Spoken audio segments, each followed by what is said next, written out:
Good. Numbing. Hello, YouTube. Hope you're all doing well. We're back in Genshin Impact. It's been another 6 weeks.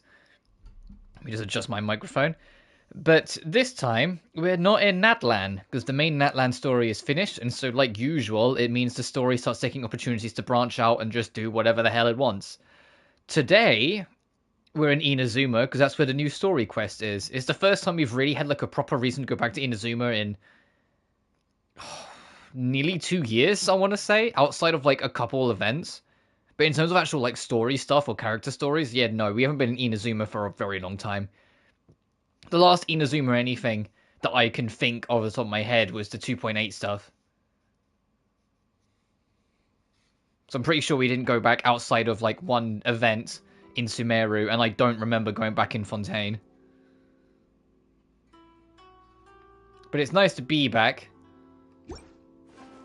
It's always nice to be in Inazuma. Because for those who aren't have been to the channel more recently, when I first started streaming, we was in 2.4 going into 2.5. And so when I started streaming, Inazuma was the most recent region. And it was really fun, like, getting and streaming around then. Like, the first real big live stream I did was the second Raiden Shogun quest, so it's crazy how much time has passed. My throat is a little shut. For those who missed the stream or only watched the Genshin stuff, the last stream I did 2 days ago, the Final Fantasy II finale stream, it was pretty high energy. To put it mildly, it was pretty high energy for a lot of it, and it was a 5-hour stream. My voice was shot yesterday, which is why I ended up not streaming, which means Raincode will unfortunately not get picked up again until next week. But it is what it is. My throat was just completely derailed from everything after Tuesday. It's why I'm also kind of trying to be a little low-key now, so I don't like burn it out again before Friday's stream. That being said, I am taking tomorrow off as well, but I was always going to take Thursday off. Because Friday onwards, they might be some relatively long streams. But anyway, we have a new story quest to do. Remember when we chased that Tanuki down this way? Tanuki? Tanuki, you mean? Tanuki, the fuck? Huh?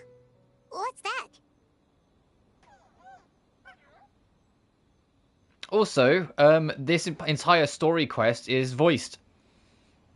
So it's like we're getting there. The limited event that's going to come with this isn't, but I also get... Now they've got the voice actors in, the story stuff's going to be prioritized over timed event shit, you know? A piglet? Paimon doesn't think they look anything like that. Oh, maybe there's a new kind of yokai in town.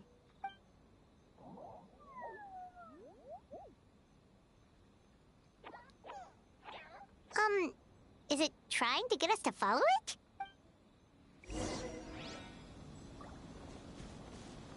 Oh, there he goes.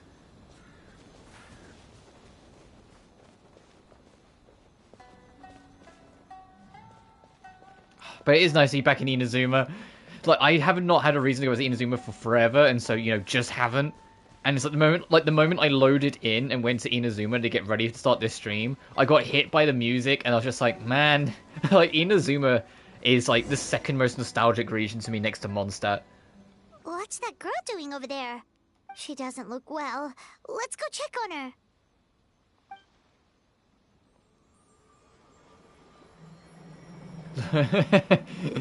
Gary, your son's look into my eye. What just happened? All we did was lock eyes with her for a split second, then... Wait, where did all these people come from? And what are they here for? So they're waiting in line for some reason. True. Oh, and there's that girl. She's still here. Maybe she knows what happened. If I leave now, will I have enough time? How many times do I have to explain? There's no going back if I report him, but still. Anxiety over a lack of creative inspiration. Well, inspiration tends to give anxious minds a wide berth. So I hope our treatment will help you relax. Yeah, I've heard her voice from like the trailers and such, and I genuinely love that they gave her a deeper voice. I love I love you know, when it's not all just squeaky voices. Like, it's nice to have deep voiced characters every now and then. Not everyone needs to be anime high pitch. Thank you. It's why I love like the English dub of like Freyren, because Freyren is so deep.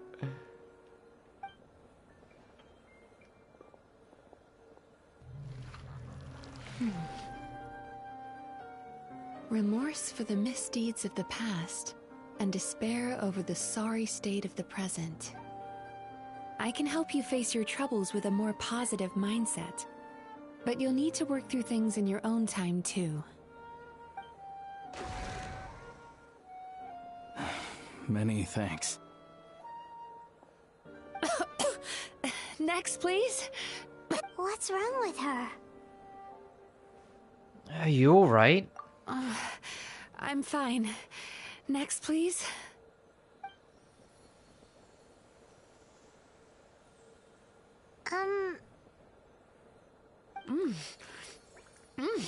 Delicious! Whoa, that was unexpected. Huh?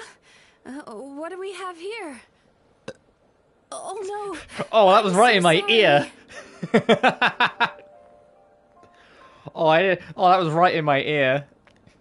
Sorry for what? We have That was like a no proper, idea like, what's going belch. on here, let alone what you're sorry for. Would you mind bringing us up to speed? Oh, it looks like you've entered my dream by mistake. Let me wake you up, then I'll explain everything. Dream? When did that... I am Gary of Sands, look into my eye. Whoa!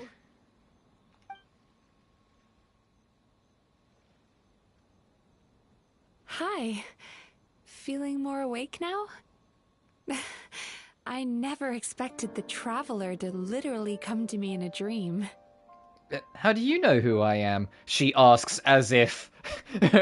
as if we weren't, like, really paramount to, like, the story of Inazuma. Oh, someone I know talks about you all the time. Plus, I'm pretty good at profiling people based on their reputation. The only person I know she knows is Yae Miko, and I wouldn't put it past her if Yae Miko's brought us up a few times. So, who are you? Right, of course. It's our first time meeting each other, so I should introduce myself properly. My name is Yume Mizuki, or just Mizuki for short. I'm a Yumekui Baku, which is a kind of yokai here in Inazuma. Yume Kuibaku?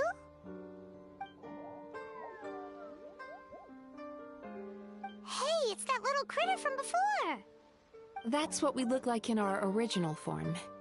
I'm guessing that's the one that led you into my dream earlier?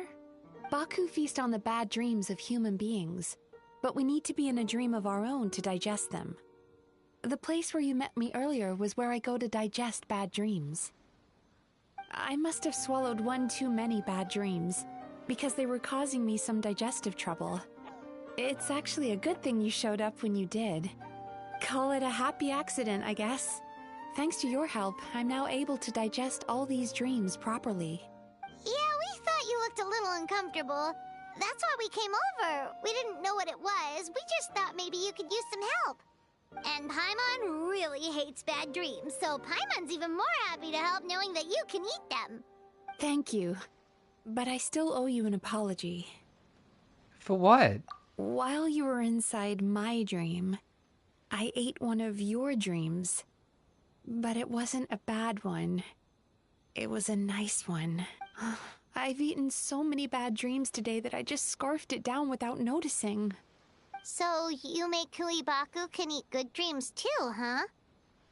Still, is that really such a big deal? Of course it is. Dreams are some of the most precious things a person can have. And I just went and gobbled it down. It's the unwritten rule of my kind. Never eat someone else's good dreams without permission. I can't believe I was so careless. Don't beat yourself up. But don't you feel horribly depressed?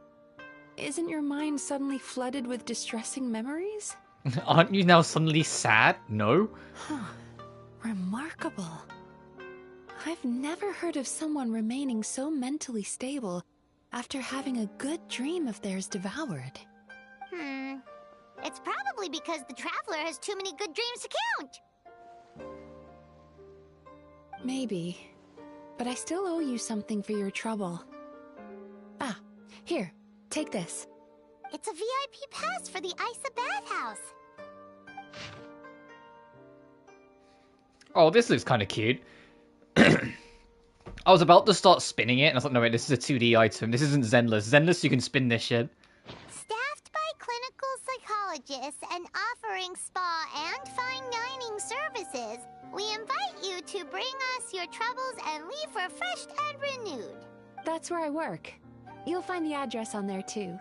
This invitation letter entitles you to enjoy our highest tier service, free of charge. Oh, and speaking of work, I'd better get back before I'm missed. I hope to see you as customers soon.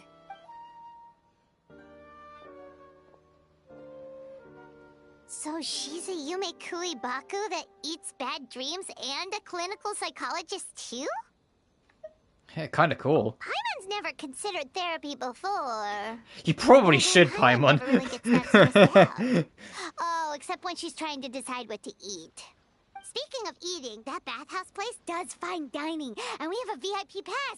That means we can eat as much as we want, right? Yeah, you need psychological This is therapy the to get rid opportunity of your a food lifetime. addiction. We can't let it go to waste. Dream Eater Melancholia.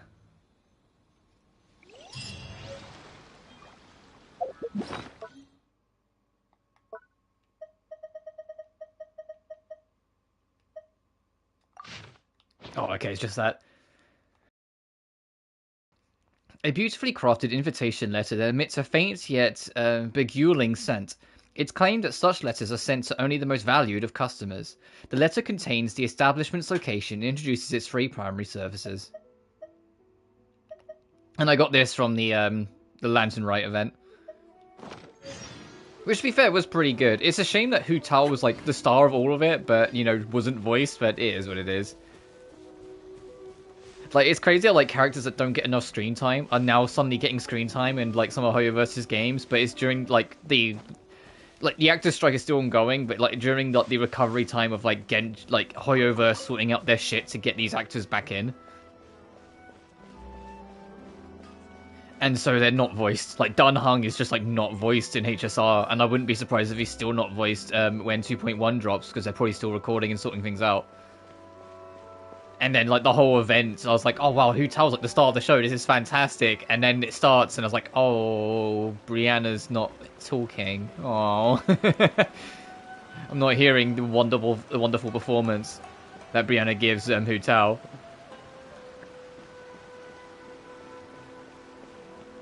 Also, I have no idea how long this story quest is. I imagine not that long, because usually these character quests are, like, a couple hours at most. Which is why I'm kind of like just kind of strolling and not fussing the details too much. Off screen though. Profile, what? Oh, she got something for Mizuki? Yeah, she does. One of Miko's old acquaintances, but sure to understand their friendship. They share a pivotal bond. Yeah, so they are friends with Miko. Instead of engaging in a long-standing business feud, in the end, much of their rivalry centers around projects that end up improving people's lives. There's no reason to intervene. And I'm guessing that means Yae Miko has something to say as well. But what I was going to show is... see, Lali is maxed out, and Mawika, I'm getting there. Mawika, I need to grind more of these because I'm going to run out. I need to grind more of these. I'll do it on my day off tomorrow because I'm also building Mualani, and she uses the same fucking resources. And that's the boss loot, so I just have to wait. I think she uses it as... well, used it as well, but I've got her max now. Yeah, and Mualani's almost there, but I need another one of these. And listen, I need to start grinding these. But my Natland team is essentially done. Because for those who don't recall, in the last stream... Oh, you're something for Mizuki as well. What the fuck? Oh, I guess she is new. Wow, you really know just... Anyway, the point is, when we're in Natland, moving forward, I'm going to use the Natland team. It's only when we're out of Natland I'm going to use a normal one. It's just because it's easier for mobility and getting around to use this team when we're in Natland. I also need to rework my mobility team because, like, real talk, mobility. I got a character that can fly, a character that can triple jump. I don't really need these super, like, in terms of, like, mobility extras. I can probably swap them. Archon reporting for battle.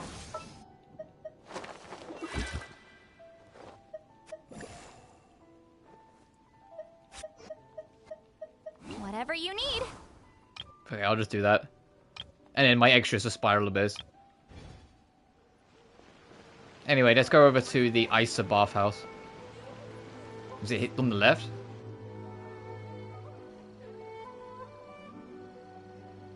Isa bathhouse. Well, based on the letter, this should be the place. It looks familiar. I was going to say, we've walked past this building like a million times in the past. Right? Just never got inside. I just assumed it was like a standard bit. Oh, Jesus. Visit the Isa bathhouse? Ooh! Oh, where did you come from? Oh, sorry. Forgive me, I didn't mean to intrude. We've been struggling to attract customers recently, so I got a little overexcited when I heard you discussing my bathhouse. Your bathhouse? So you run the place, huh? And business isn't going so great, you say? Oops. Please forget I said that. It just slipped out. Now, do you have an appointment? We have a VIP pass. Can we use it now? What? I've told them before, a promotional gimmick isn't gonna magically fix our business. Who issued this thing?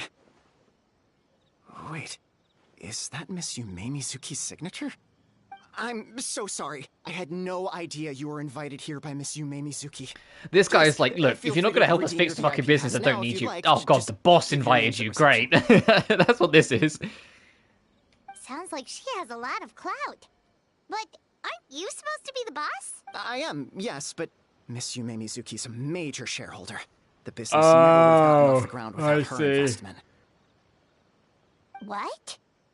Oh, it's no cause for alarm, though. She's a very responsible person. In addition to being a shareholder, she's also personally involved. Oh, so she's like no shareholder business. that's ever existed in the universe. Got it. She only returned to Inazuma recently. Otherwise, I'm sure you'd have heard of her by now. She's a highly renowned clinical psychologist. Please, head on in.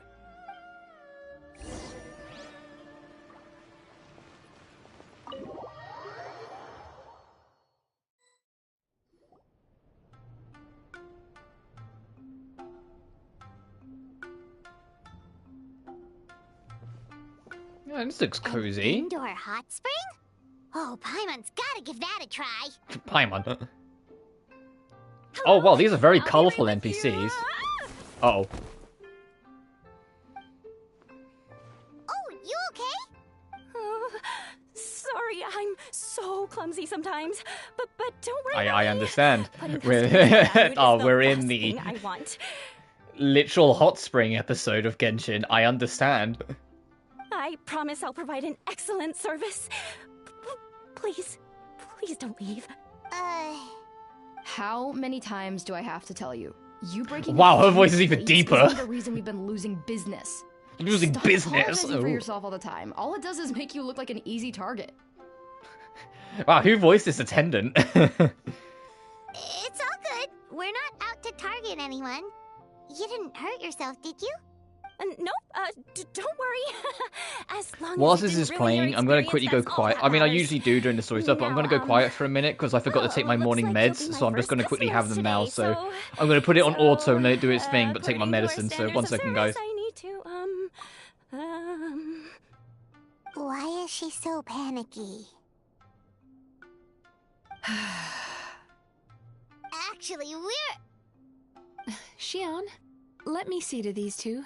They're Wait, her my name's guests. Shion? Aw, I love that name. She is. Baku Lady is back. So Mizuki invited you here? As VIPs? Does this mean you're gonna save the bathhouse?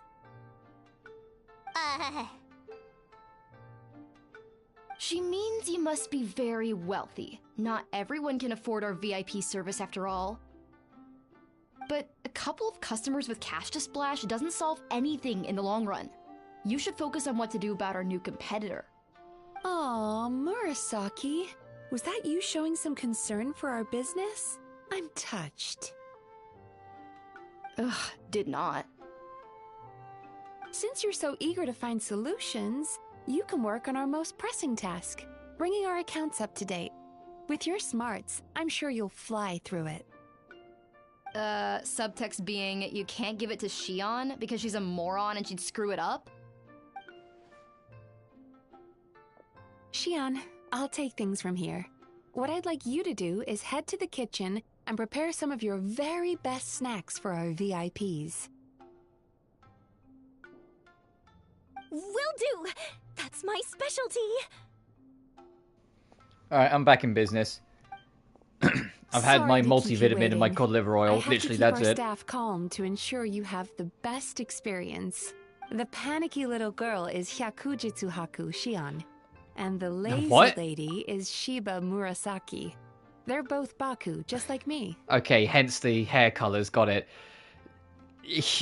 Okay, I'm sorry I'm going to butcher this, but I've got to try at least once. Hyakujitsu Haku. That is a wild one. And then Shiba Murasaki. Wait, so the older-looking one is actually younger, and the younger-looking one is older? That's right. How we choose to appear is just a matter of personal preference. It's more reflective of our personality than our age. Come on, Paimon, we've seen weirder stuff than this. Nahida's like 500 years old. Anyway, enough about them. Back to you two. Per the terms of the VIP pass, you're entitled to free use of all our services. So the spa, the fine dining, and psychological consultancy.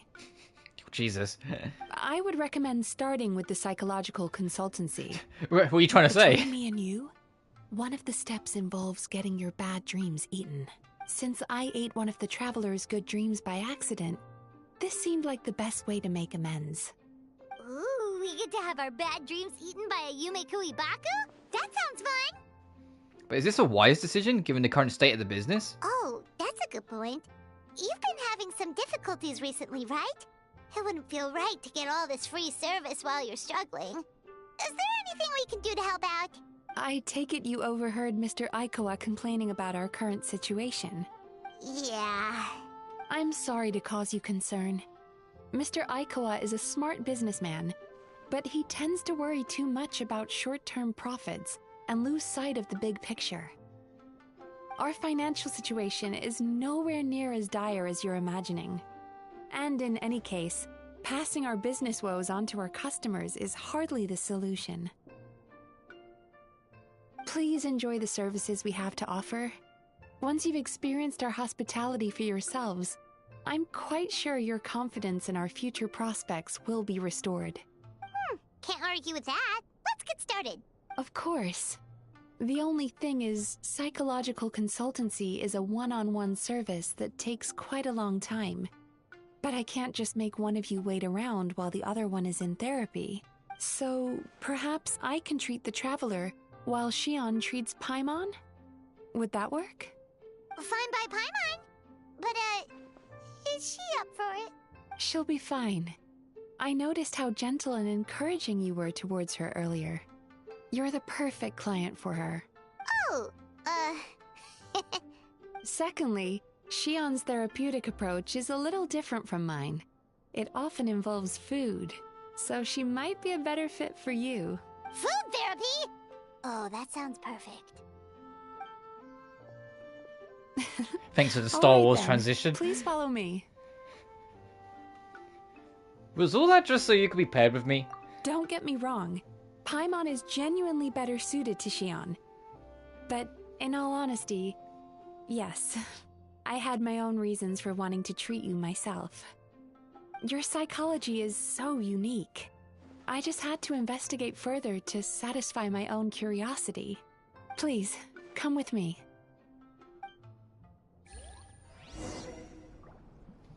I sure. This place is cute. Can we actually sit in the hot spring? Oh, boo. I was hoping there'd be like a sit command on the edge.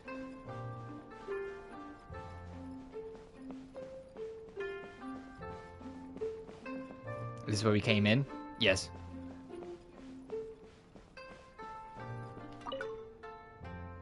Before we begin, please take a seat on this chair.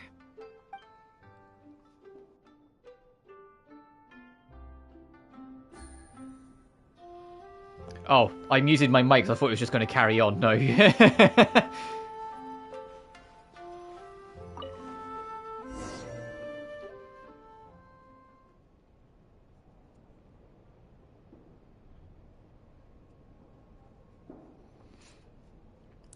Although I've never been bad enough to need therapy, I have done counselling before. And I'll tell you now, the counselling room that I was with, like my counsellor, did not look this nice. Oh, she's so There's cute. A theory which suggests that we bury our Oh, this is an in-game cutscene. They did this in the last event. They've been experimenting with like actual in-game cutscenes a bit, instead of just using the CG for cutscenes.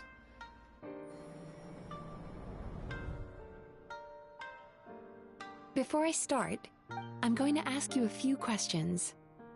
I want you to nod your head for yes and shake your head for no. All right?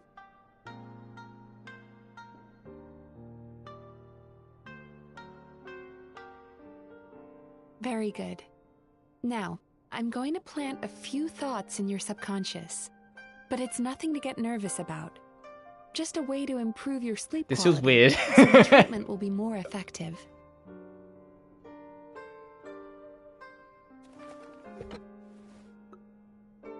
This is an incense from Sumeru that soothes the mind. The fragrance is said to be the scent of dreams. Now, close your eyes, take a deep breath, You better be and following along, chat. concentrate on the scent. The next step requires some visual preparation, so don't open your eyes until I say so.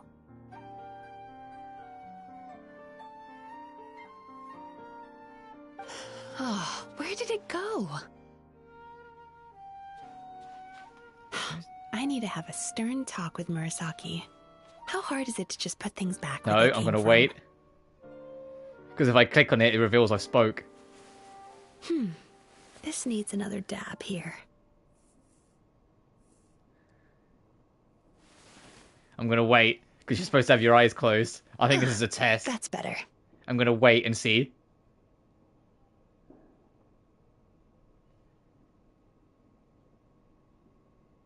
Oh, I thought it'd be like, okay, oh, I'm right. Yeah, you're supposed to wait. You're supposed to be a good boy or girl. Hey, don't run off now, darlings. Darlings? Come here. Now I'm curious. Maybe it's a sneaky little peek. For goodness sake, your butt's showing. Hey, yo. All right. Shh. Ready. Oh, okay, open your yeah, eyes now. I passed the You test. kept your eyes closed the entire time. If only every patient was as compliant Yeah, as that was a you, fucking test. It'd That's make cute. our lives much easier. Here, you deserve a treat. I wonder how many people fail. Take a good look at this painting. There are some very special little darlings hidden within it, and I'd like you to find them.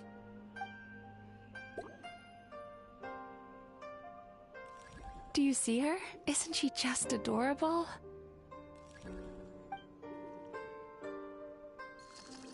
Now you just need to find the others.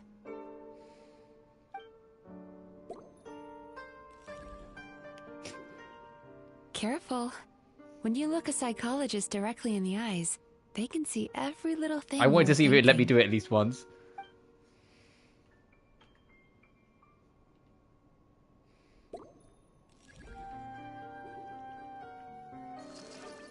This is surreal. I kind of like it.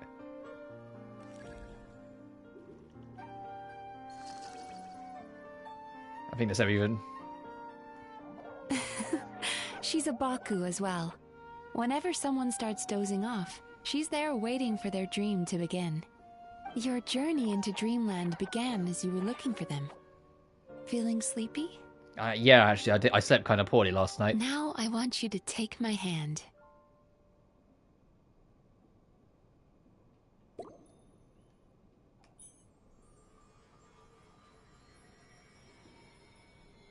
Very good. Now close your eyes again for Okay, me. close your eyes, chat, and don't do I want anything. you to completely relax and focus your attention on the feeling of my palm touching yours. Notice how all other sensations in your body are slowly fading away. Now, imagine you're not holding my hand, but your favorite things in all of the world. Boobies. No, I'm kidding. Run your hand through the sakura blossoms, gently falling through the air. Then through a squirrel's fur. Then you grab a fistful of sand on the beach. You are once again in the wilderness, running with the wind at your back. But slowly, your palm loses sensation. You lose your way and find yourself surrounded by darkness. You can't see anything, but you hear someone calling you. And now, a light is shining from the same direction as their voice.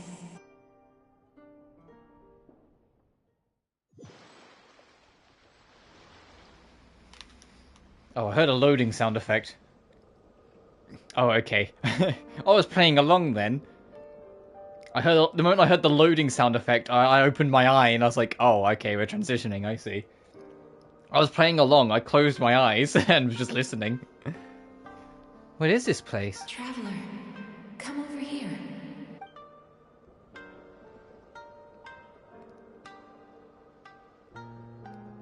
Longing caused by separation. It tastes so bitter. Please don't stop moving. Despair caused by failure. Icy cold on the lips. Please, keep going.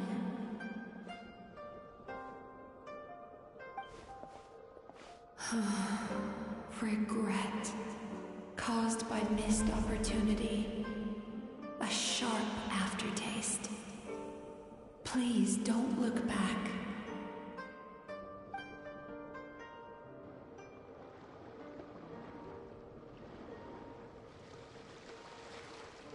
Good transition, guys. Go to where the sakura petals fall. Go to where the squirrels play. Go to where you can hear the sound of the waves.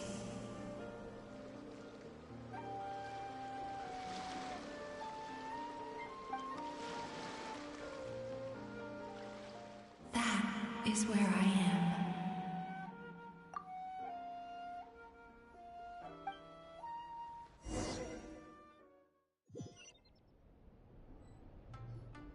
Holding my hand tight, those lost sensations come back to you. The feeling of running your hand through falling sakura blossoms, or through a squirrel's fur, or of grabbing a fistful of sand on the beach. And as you return from the wilderness, you gradually recover your other senses as well.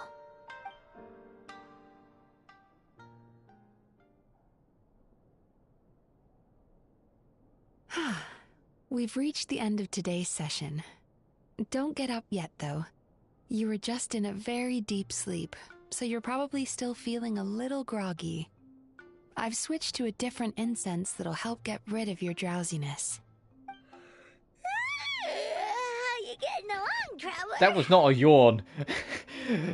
Paimon just said, ah! How are you getting along, Emmy? Fuck off. Oh yeah, just finished. How are you feeling after your session, Paimon? Kinda fresher and more relaxed. It feels cozy somehow. Good. That's exactly how you should feel after having a nightmare eaten. It sounds like the session was quite effective. Oh, for sure. Paimon especially liked how she used the sense of taste to help guide the process. But Paimon was asleep for most of it, so she's not really sure how it all works. Do the Yumikui Baku just, like, sneak into your brain and gulp down your bad dreams in one go? It's quite a bit more complicated than that. It deals with people's most visceral emotions, which have to be handled with the utmost care and attention. That sounds super mysterious. Sorry, that probably made no sense at all. Anyway, don't worry about the details.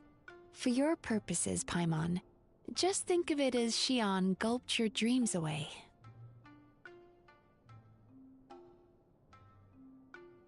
How are you feeling, Traveler? Cozy. Really? I still think there's more work to be done. What do you mean?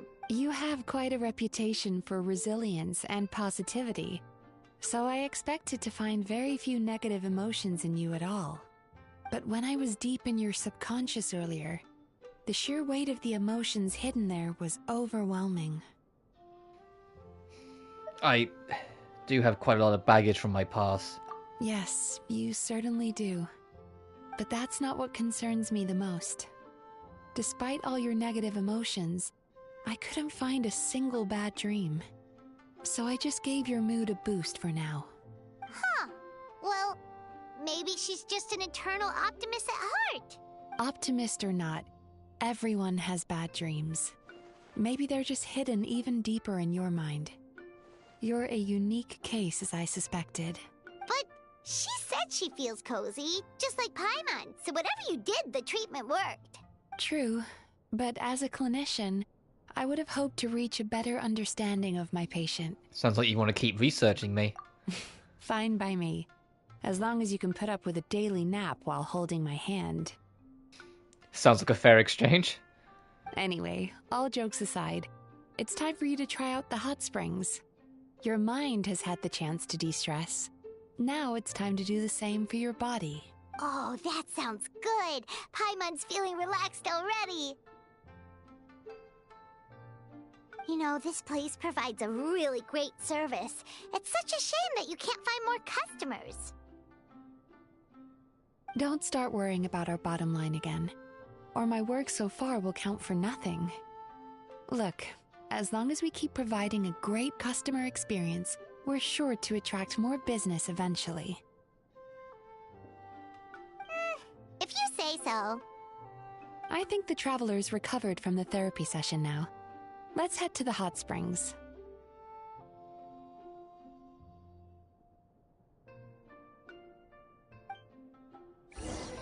You've just had a nap.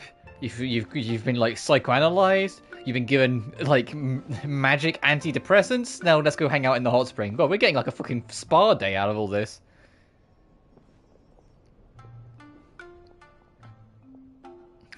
Oh my god! Impressive, I must say. And then here comes the mood killer. We're probably gonna get sassed or bullied. Miko, what brings you here? Even Paimon's like, "What are you? What was that?" Hang on. Miko, what brings you here? There you are. I heard a rumor that you were about to be kidnapped. Naturally, I had to come and see it for myself. She's joking, right? Paimon can never quite tell with her. Miko, it's been a while. You know each other? Oh, she never mentioned? Interesting. We've known each other since before I became the Guji. I've told her all about you. But it sounds like she's forgotten all about me. You'll have to forgive me. I just didn't want to scare the traveler off. And hi, I'm Miko's friend seemed like a surefire way to do that. You know? You know? She's not wrong. Truth. Oh, I've missed your way with words. So, Lady Guji, to what do we owe the honor? Why, I simply came to see the business that my dear friend has invested in. Oh, and also to urge you to sell your shares before their value plummets to nothing. You could always invest in the Yae publishing house, you know. Business is always booming. You only need to ask. Sounds serious. But what's wrong? Are the shares really gonna plummet to nothing? Well, hasn't she told you? Of course. She's your therapist. She has the perfect excuse to never open up. The Isa bathhouse used to be very popular. Although not because of the hot springs, despite the name. Their main selling point has always been the psychotherapy services offered by the Baku. But recently, a competitor cropped up. His name is Emura Ichigensai. He operates right here on Narukami Island, and his methods are said to be quite revolutionary. Since he provides a similar service to the bathhouse and boasts even better results, he was able to poach their entire clientele in just a matter of days. Oh, it's such a pity to see how empty this place is now. Miko, my job is to relieve my clients of their burdens, not to share mine with them. Oh, of course you'd say that. You're a professional. But no amount of professionalism is going to fix this situation. All Miko ever does when she's in anything is stir the fucking pot. If she's not being, like, a lesbian with Raiden Shogun, she's just stirring the pot with everyone else. Like, it's the thing that, like, I love Yae Miko in some aspects, but she also kind of annoys me in others because she is just a complete fucking pot stirrer. Like, that's all she fucking does. I still remember fucking Shinobi, where she had an image of, like, her past life that she's deeply ashamed of, and she was like, oh, do you want to see it? And it's just like, no, that's clearly, like, really, like, impactful of her past. Leave her alone. I heard people have been lining up since the early morning for Emura Ichigensai's clinic today. He's seeing patients just west of Inazuma City. And, how many patients have you seen today? Surely you know I'm not going to quit. True. Very true. So, that's it? You're just gonna leave? Aren't you going to help? Oh, I'd love to help, little one. But I don't want to upset my old friend. Miko's acting all mysterious again. I understand why she doesn't want to help. The two of us are technically competitors, after all. Huh?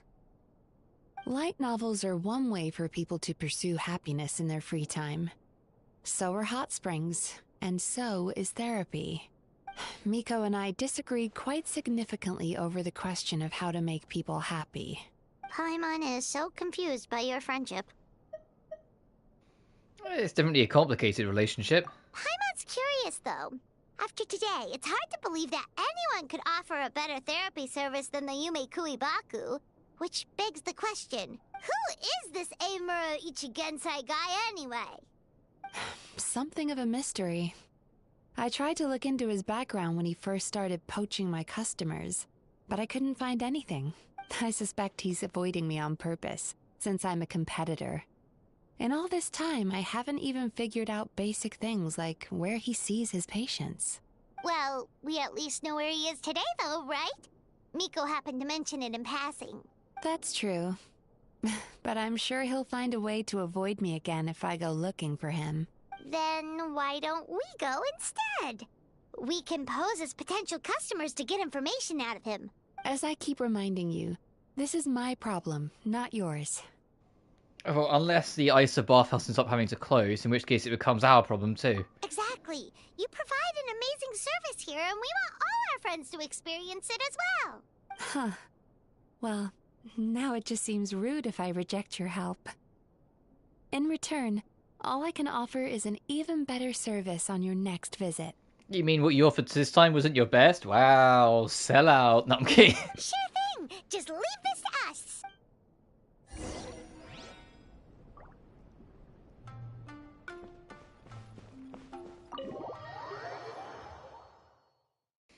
See, I have so much more energy, like, when it comes to streams the moment I'm not working. It's kind of like, it's funny, but it's also just depressing when I think about it. How much, my job kind of sucks the soul out of me. Because I just have so much more energy. And, like, the thing is that I'm tired. I'm really sleepy today because I slept kind of poorly, but I still have a lot more energy to bring to the stream. because I'm in good spirits because I'm not putting up with like shitty customers. Everyone should experience retail once because it will humble you. And if you've ever had a negative opinion about retail, it's because you haven't worked, as in people who work in retail, it's because you've never worked it yourself. The moment you do, that goes, I assure you. You experience like the worst constantly. That guy looks official. Let's go ask him. Hi there. We're looking for Amura Ichigensai. Are we in the right? Pay first, take a ticket, then wait your turn. Okay. 97. What number are you up to so far? 53. Be patient. I'll call your number when it's your turn. Jeez, what a charmer. Looks like we're in for a long wait, huh? Should we talk to the other patients while we wait? Hey, good idea. It looks like there's a few of them over there. Let's go see what we can find out.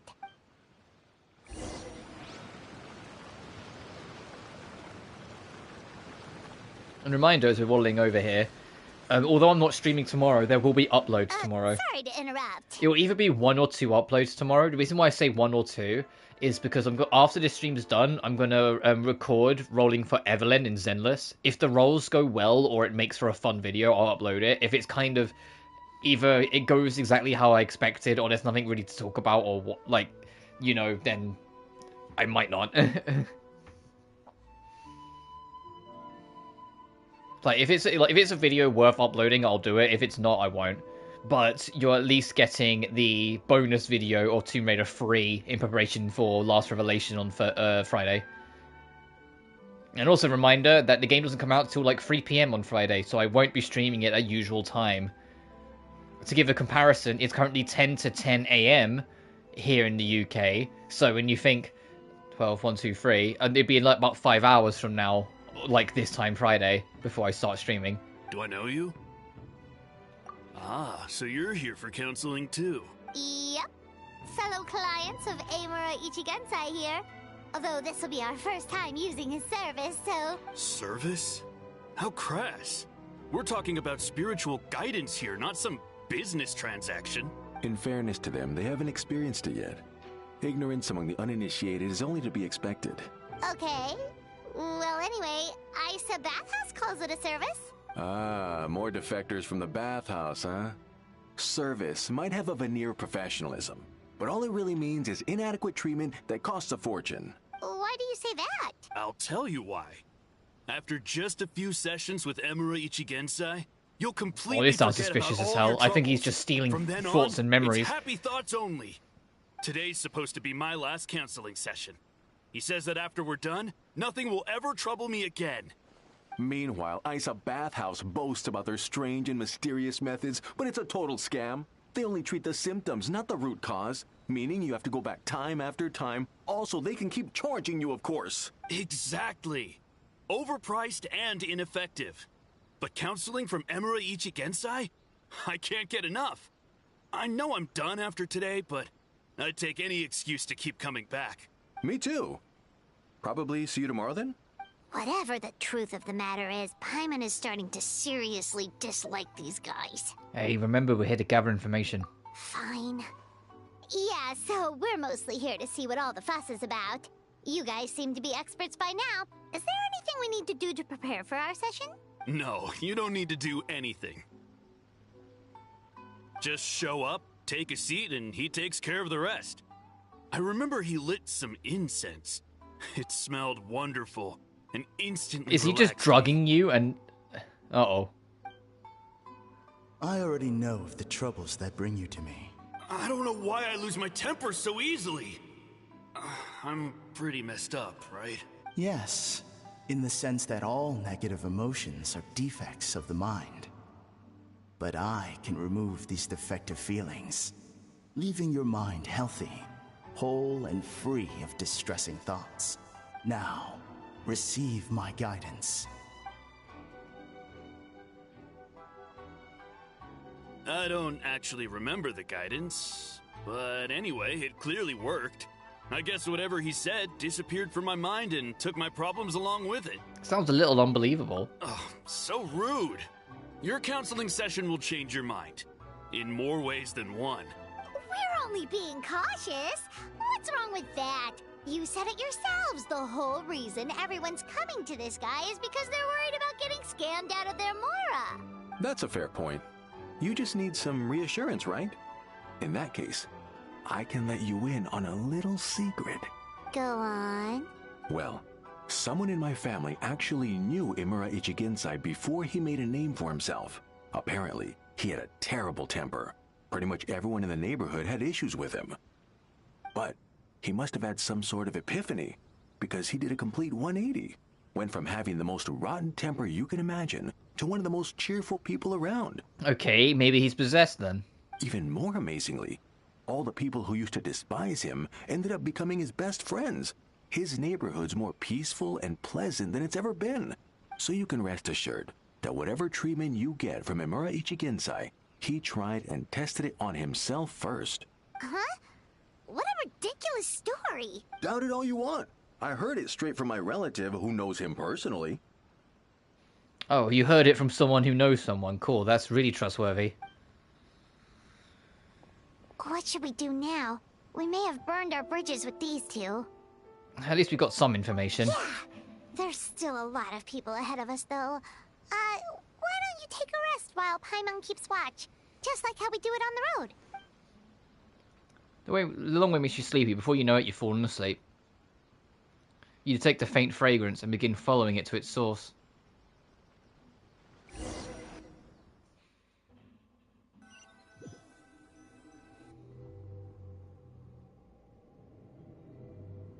Where am I?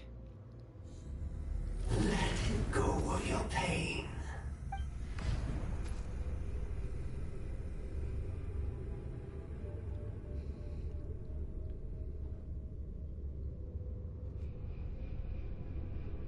What? You mean the person who's making all serves all cure for depression isn't actually curing people? Fuck, how, oh. And I. Who are you?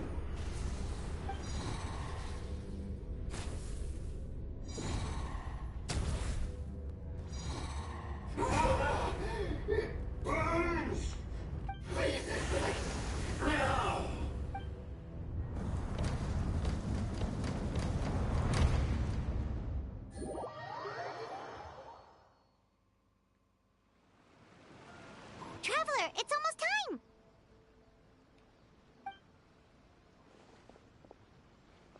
Oh, it was just a dream. That was a long wait. Paimon's gonna need a nap after this, too. No problem, it's my turn to keep watch anyway. Alright, now time for us to go meet Mr. Imura Ichigensai.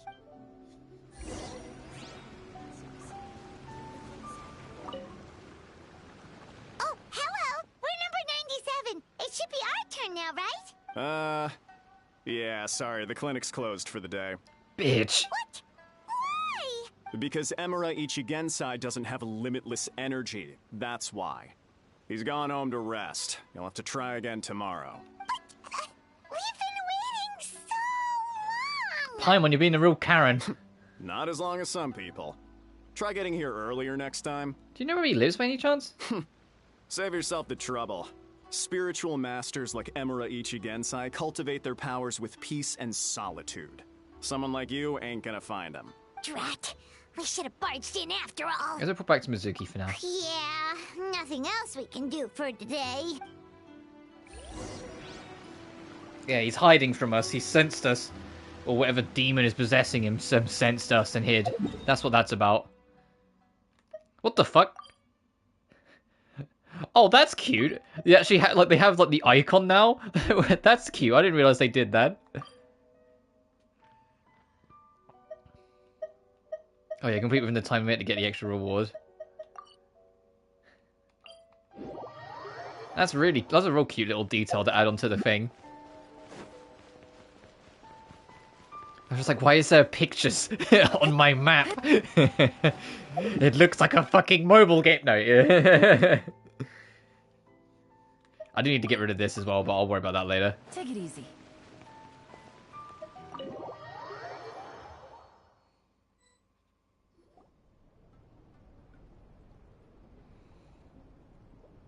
So he gives spiritual guidance. and it takes all your troubles away and leaves only happy thoughts? Yep, at least that's what his clients say. How is that possible? Not even Mizuki could do that, and she's an incredible psychologist. Is that right? Paimon was gonna say, it all sounds too good to be true. It certainly is. Humans are, how to put this, they're a moody race. Always upset about something. Show me a human without a care in the world, and I'll show you what messed up really looks like. You think? Cause honestly, this sounded pretty convincing. And they said they only left the Isa bathhouse because they found it didn't deal with the root cause of their issues. But the idea he is spreading is categorically wrong. That settles it then. Imura Ichigensai is a quack, making false claims to steal all our customers. Is that why he's doing this? To steal our customers? Or is there more to it? It's unfortunate that you didn't get to meet him in person. I need some idea of the kind of person he is. Otherwise, I have no hope of figuring out his motivations and goals. Yeah, it's too bad. Although, if it's any help, we did hear a bit about his backstory from someone else. Apparently, he used to have a really rotten temper. But then one day he suddenly reached enlightenment and became a spiritual master or something. Imura Ichigensai. Rotten temper. Now wait just a minute.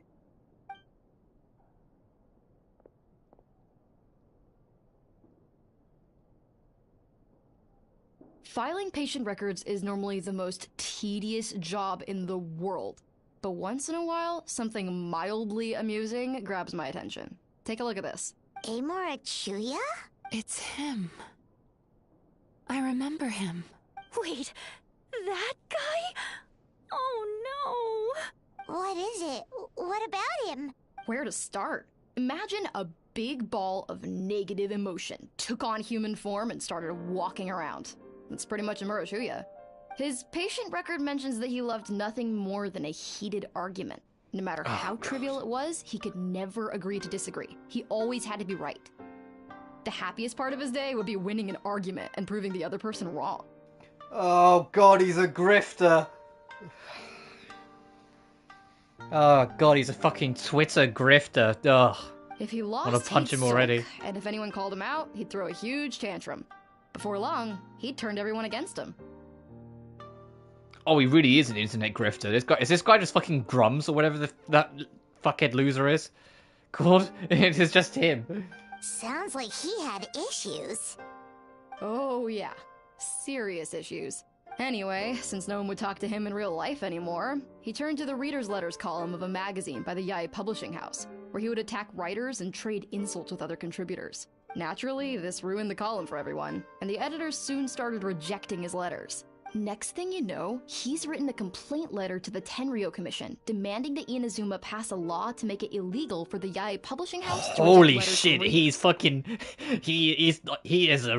like, oh my god, yeah. Someone in, like, the Genshin writing team experienced a Twitter grifter and went, I need to fucking write this as a character to vent out my frustrations, because these guys are colossal losers and they need to be put in their place a little. Gee whiz. Where would you even start with a client like that? Other than shooting him. In my case, by giving them a wide berth.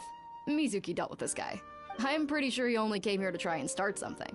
But Mizuki managed to get him into a session, and after some treatment, his mood improved by a lot. Oh, great work, Mizuki. Murasaki makes him sound like a rabid animal. He wasn't that out of control. Sure, his personality was very abrasive, but it wasn't hard to see why. Once I understood his situation, I was able to diagnose him very quickly. You have very high expectations for yourself, but you've faced a lot of rejection in the past and haven't achieved much in your life. This part's not accurate, though. None of those grifters would ever go to therapy, because their therapy is just shouting at minorities. And blaming them for everything, instead of, reflecting on themselves. You've never had any real close friends, so you don't know what healthy connections with other people look like. This puts you and your ego in the center of your world.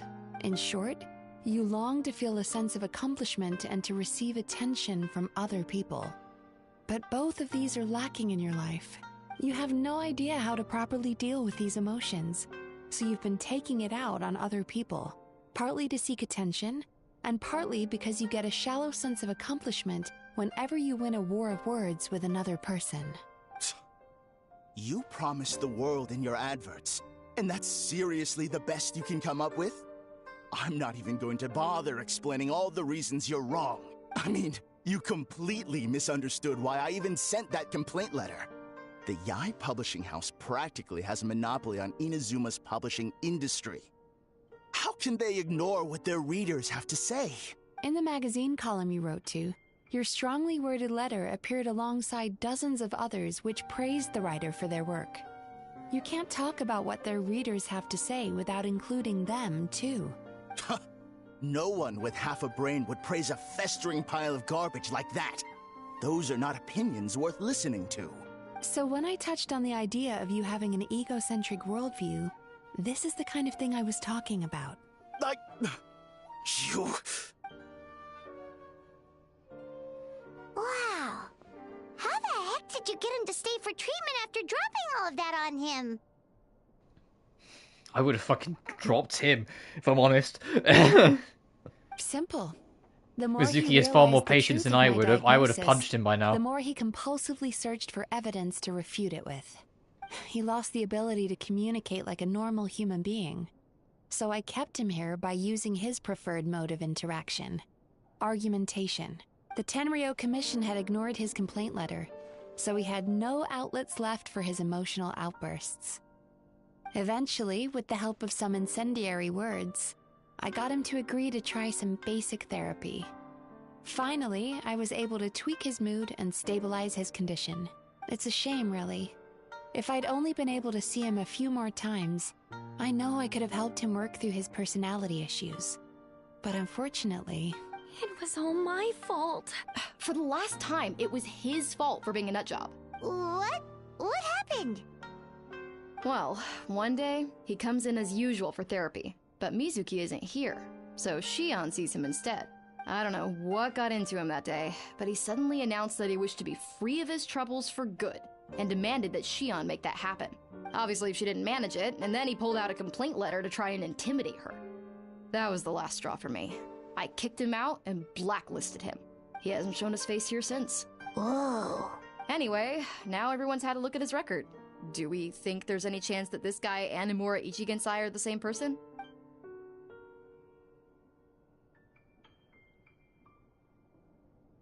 Because it sounds to me like after he didn't get what he wanted, he decided to have his revenge by lying to our customers and getting them to leave. Is it really that simple? Bad dreams are formed from a buildup of negative emotions in the subconscious. You can't simply trick people into not having them anymore. If Murasaki was right, then surely they'd have seen his lies for what they are by now. There's no point hemming and hawing. Let's report this guy to the Tenryo Commission for fraudulent business practices. If he can complain, so can we.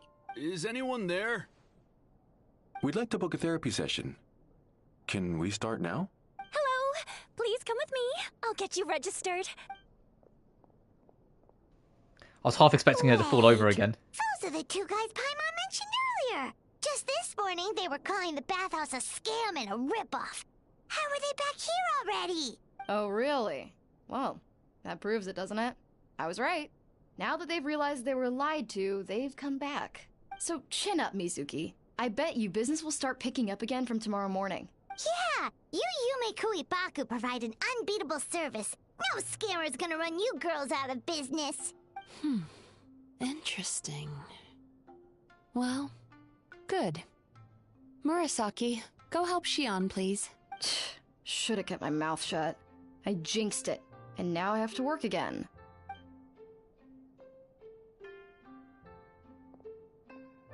Now we just need to report this guy as a fraud to the Tenryo Commission. Like Murasaki suggested. Problem solved. It looks like the Isa bathhouse will be back in business in no time. No idea if our investigation actually helped, though. Of course it did. You were a huge help, and I owe you big time for it. It's not going to just solve itself that quickly, though. Now then, you only got partway through the VIP experience last time, didn't you? You still have to try the hot springs and snacks. Both are top tier. Oh, true! How could Paimon forget about that? Especially the snacks. After a dip and some snacks, you and Paimon feel wholly relaxed. Wow, Paimon feels incredible now. Nothing beats the complete service package. We should go talk to Mizuki about booking our next appointment. Agreed! Although Paimon didn't notice her inside just now.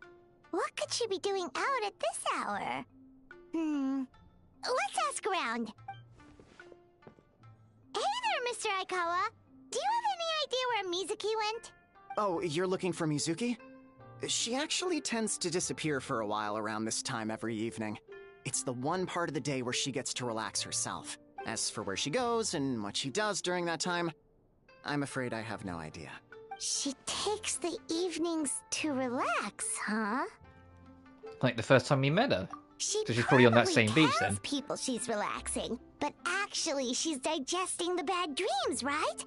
Hope she's not having any digestive trouble. Oh, remember the place from last time? Let's head there and check on her. Okay, go to where you first met her.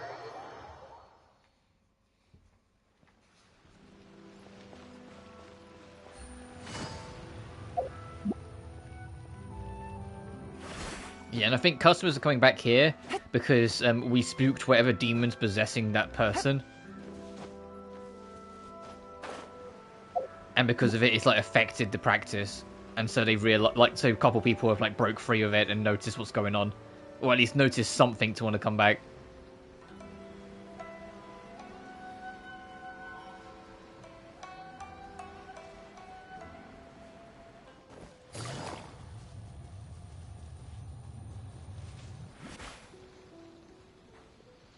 This should be the place.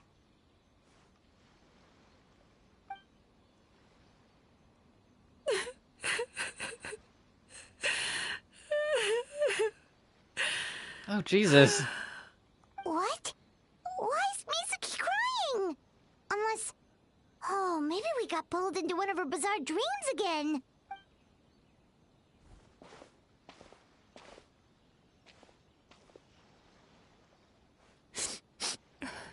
Traveler? Paimon? What are you doing here? Well, firstly, we were hoping to get our next appointment booked in. Oh, I see.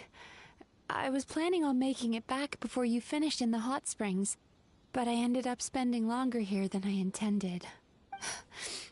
Don't worry, this isn't a dream.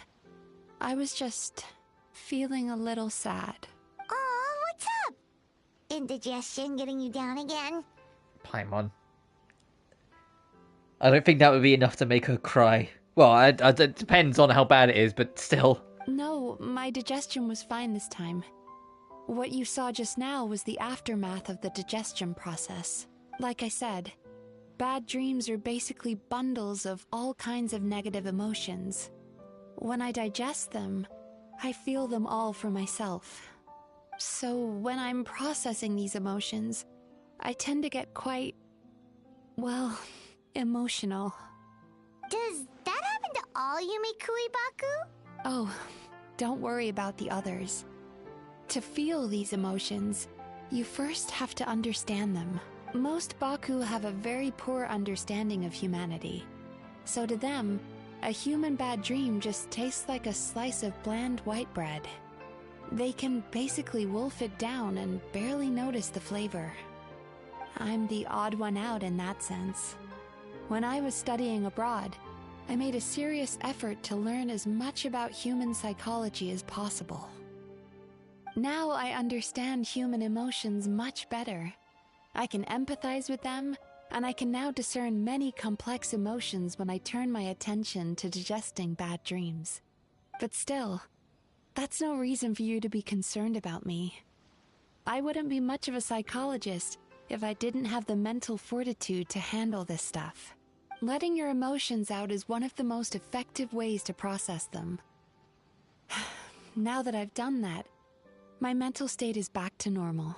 Paimon thought Maybe seeing those customers had upset you somehow. It even makes Paimon mad. You work so hard for them, and then they turn around and accuse the bathhouse of being a money-making scam? Yes, they were led astray by some swindler, but it's not like they took much persuading. I can't blame them. The idea that you can forget all of your troubles and never have a bad dream again is a very alluring one. Who wouldn't want to believe that? Traveler, if I really could make you forget all of your troubles for good, would you want me to try?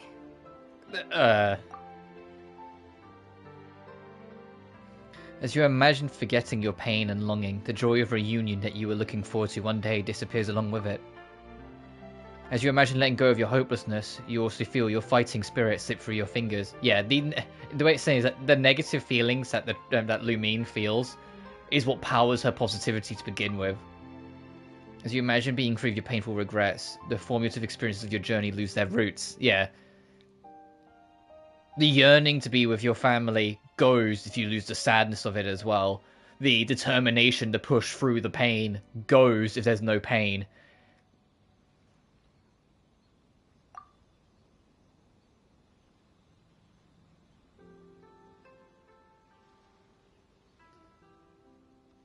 If I forgot all that, would I even still be me? You really are different from other people. Discovering what troubles people is easy for me, even in your case. But although I can see Fucking, she's doing the... Oh, I just realized she has a little tail. I didn't notice that. I was going to say, we're getting the Ayaka experience here. She's walking through water with socks on. Thanks for checking in on me. As a psychologist, I know how to take care of myself. But you showing that you care is still appreciated. Anyway, it's much too late to book another appointment now. You should head home, get some sleep, have a wonderful dream, and come see me again tomorrow. Oh, is that her tail that's wrapped around her leg now, then? Good night! Good Bye night. for now. If you still want to book another appointment tomorrow, make sure to come see me early. Oh, she's gone. I was going to check. Actually, is she in the character archive? Can I just check in here? Yeah, it must be, because the tail's not there. So, yeah, she wraps her tail around her thigh. That's cute.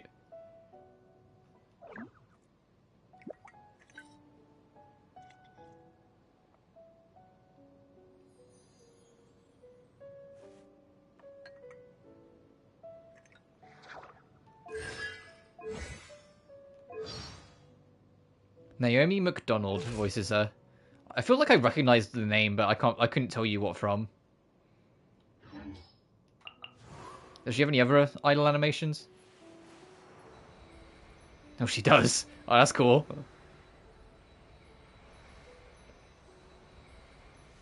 Also, Lanyan was from the Lantern Rite event. She's alright.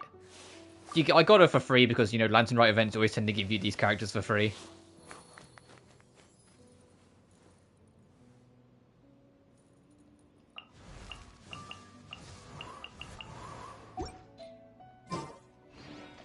Anyway. The next day...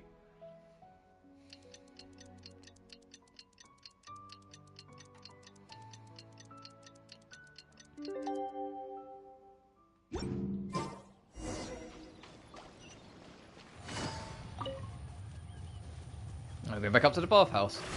So I don't mind running up there. I can tell from how this is going that I don't think this request is going to be that long. In before it's like 6 hours long. But I don't think it's going to be that long, so I don't mind just kind of taking the stroll and kind of enjoying sharing Genshin with you guys again. Because it's you know, it's always a big 6-week gap. It's never as big a gap as like the 0.8 updates, because see, where they're like the holiday themed or like the summer updates, I've been skipping them the past few. Just because they're really, like, at least in my opinion, not that worth covering.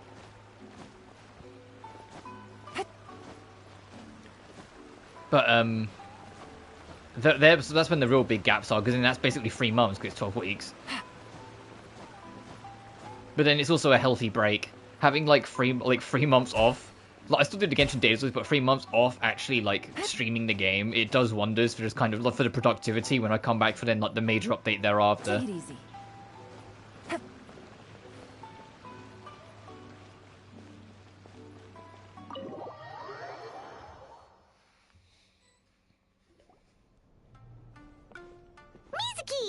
here to book our next therapy appointment. It hurts. Oh, those two, something had something wrong with them. Oh no, what's wrong with them? They've been like this ever since they woke up. Ooh, it's an extreme case of indigestion. Huh? How come? Oh, did they eat too many nightmares No, I think last those night? guys, all the negative emotions were bottled together. I doubt it. We only had 4 customers yesterday, including you two. Paimon blames the other 2. You're right. Something's definitely wrong with their nightmares. Our ability to digest dreams isn't just a matter of quantity. It depends on the emotional intensity, too. Point being, no normal person should ever have a nightmare of this magnitude. I didn't need to hear that. Oh, this situation is dire. If I can't find a way to help them digest their dreams soon... What can we do? Let us help! We need to find those 2 customers from yesterday and figure out the cause of their bad dreams. Without knowing that, I have no way of treating them. Traveler, Paimon, I know you spoke to them both. Think you can track them down? Let's see. They did say they were gonna get counseling from Amora Ichigensai again. Chances are that's where we'll find them. Lead the way. I'm coming with you. Yeah, but won't that guy just avoid you if we do that? Wasn't that established? He can probably sense her approach and so hides. Is it going to be in the same place? Oh, it looks like it.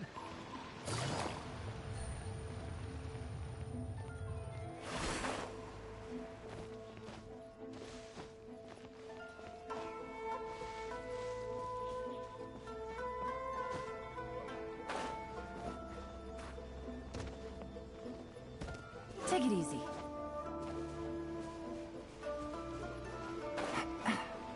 Oh, here they are. You know, I went out to sea earlier today, but was so distracted that I lost my net. Oh well, it's not a big deal though. Yeah, I messed up today too. But hey, what's the big deal? A few bandits got away, it's not the end of the world.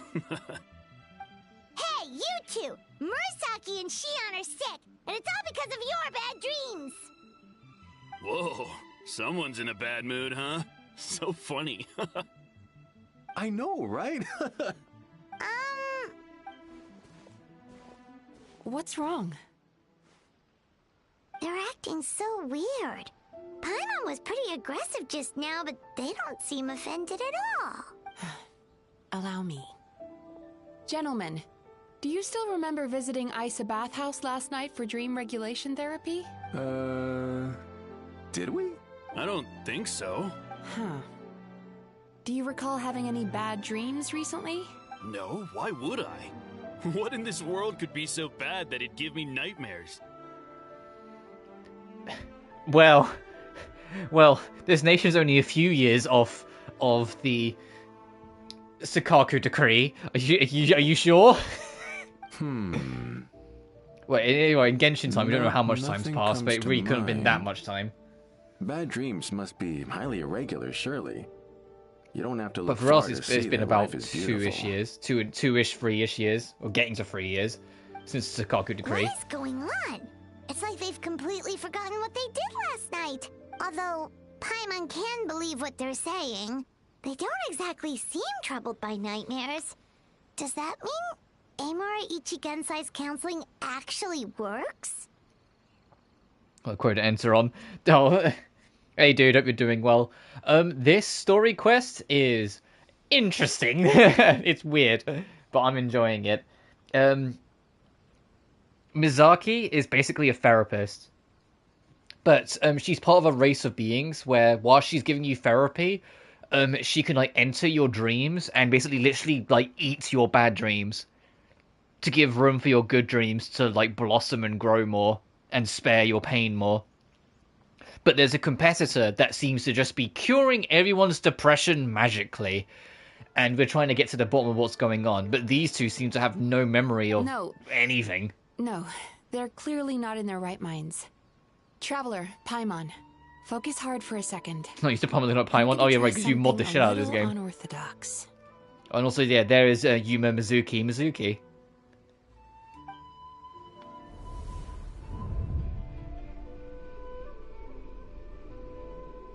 And like you have to go through a therapy session, and it was kind of weird.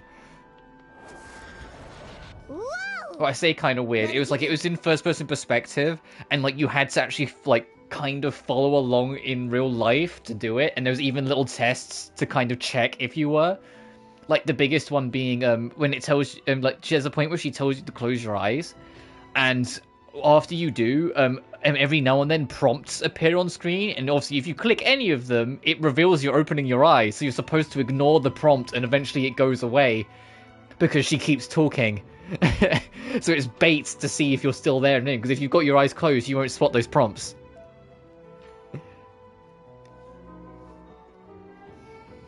Entered their subconscious minds. I noticed they've both become disassociated So I hope you're doing well, from their dude. subconscious, meaning I can access it, similarly to how I enter people's dreams. There was also a point where it said, put your hand out, I'm going to take your hand, and I want you to imagine you're holding onto the nicest thing imaginable, and I said boobies, but the game didn't accept that as an answer. No. No! Those thugs! I won't let them get away with this! I won't! The sea is too rough today. I should stay on dry land till things calm down. Huh? As you can see, their troubles haven't gone anywhere. Susukida seems to have a short fuse, which causes him to act out of line. I'm sure this has caused him a lot of grief in his line of work. Yeah, and now he's all Mr. Perfect, like nothing's ever happened. Was it if counselors need more counselling than the patient?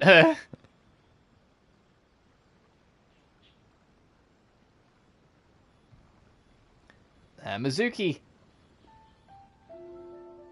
Sorry, let me just correct a couple things. Mizuki's fine. The only thing that Mizuki struggles with is that her race of beings, I forget what they're called off my head. Like she has there's like two others of them that work in the same place.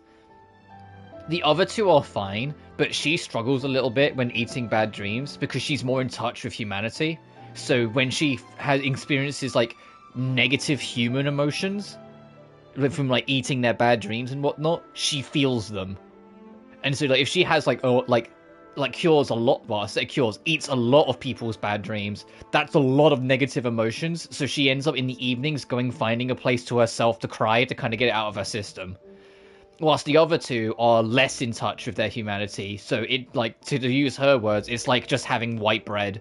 Like, it's just having, like, standard bread to them. Like, it's just nothing.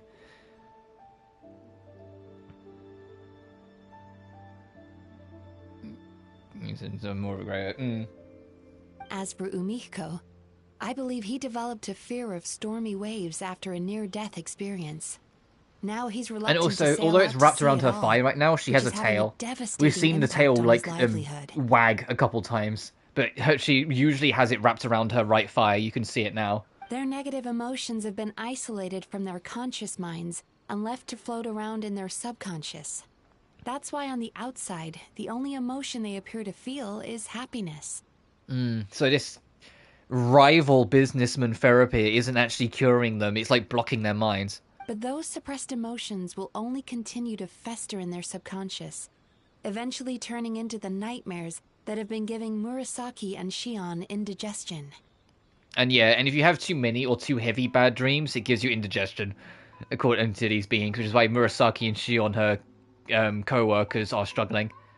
How did this happen? If it's Emura Ichigensai's doing, Emura is the name of our potential we thought he was.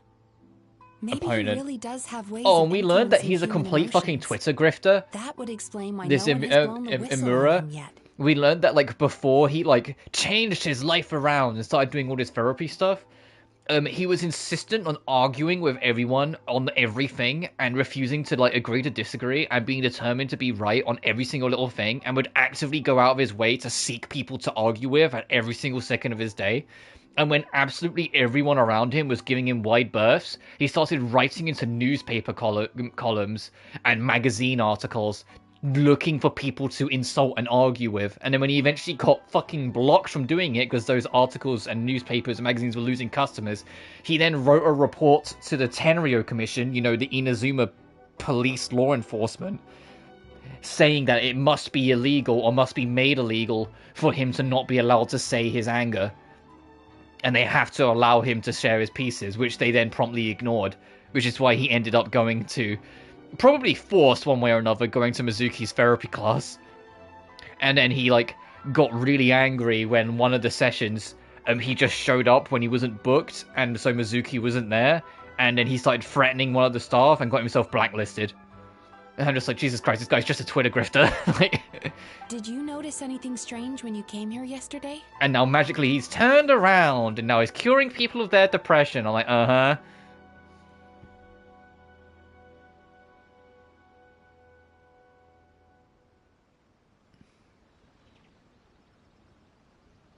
Did I get your messages? Yeah, I'm responding to them. I'm literally explaining as I go. Mizuki's not bad dreams actually are. Bad dreams that abstract some grey area. Yeah, I said that already out loud. Is my mic not working properly? Sorry.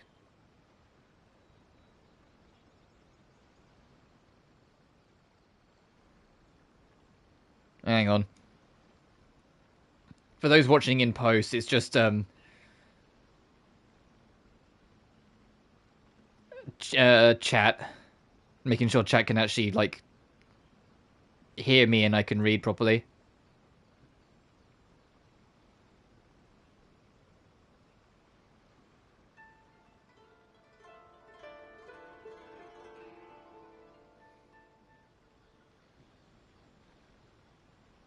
Hang on 1 second.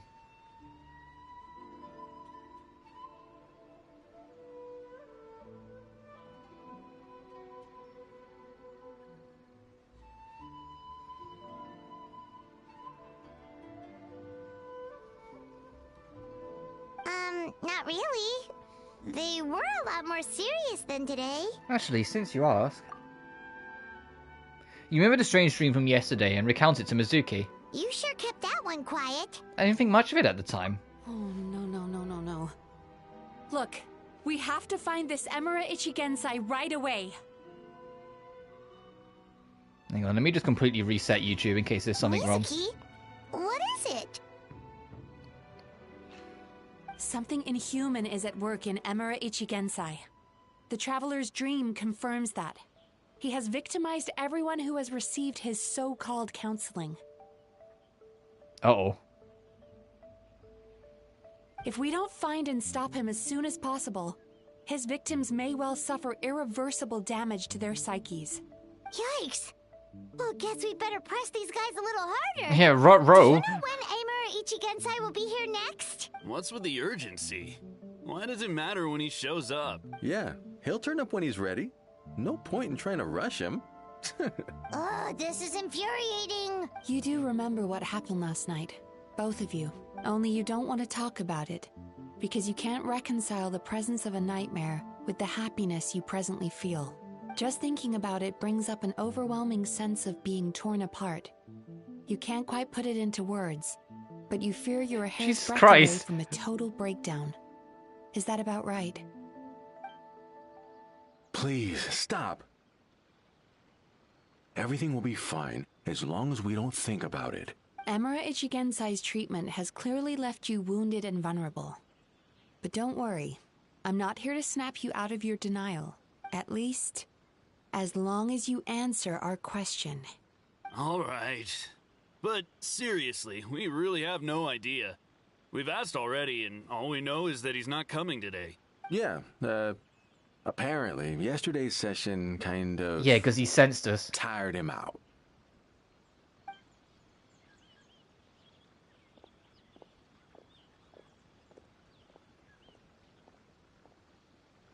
Is he trying to hide from me again? They really don't know anything? Darn! Looks like we've hit a dead end. I don't suppose you know where he lives, do you? No. We did ask yesterday, but even his guard didn't know. In that case... Are you able to help Murasaki and Shion? Yes, I suppose. Now that I know what's causing their bad dreams, I can administer the correct treatment. Then I'll go track down Emura Ichigensai. Honestly, you've already done your part by bringing me here. I can't keep troubling you. Don't forget, we want to book our next session. The sooner you stop having to worry about Amura Ichigensai, the sooner we get you all to ourselves. So we're not gonna quit until all this is resolved, and the bathhouse is back to business as usual. Looks like I have no choice but to accept your help again. I have to make sure Murasaki and Shion get the treatment they need. Still, I'm gonna need your full cooperation. If you do find Emura Ichigensai, please do not approach him.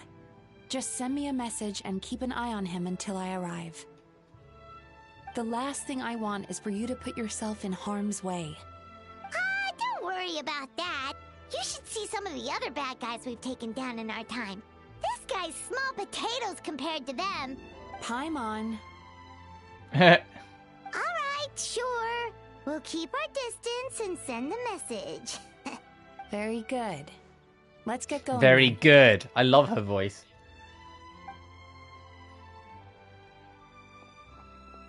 Pretty bold claim saying you'll track this guy down.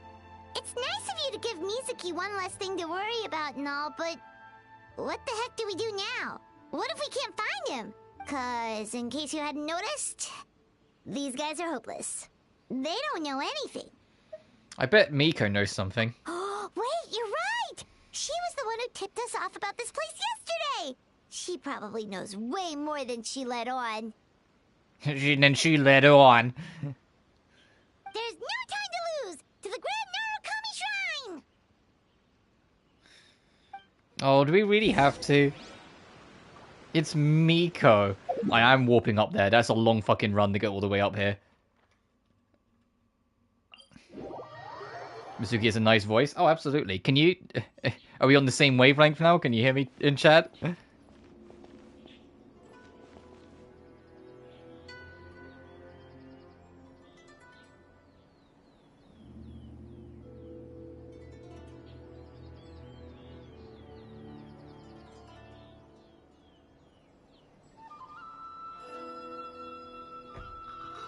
Fair Susukida could just be compartmentalizing. People PTSD do that.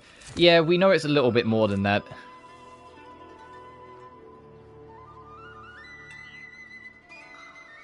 Hang on.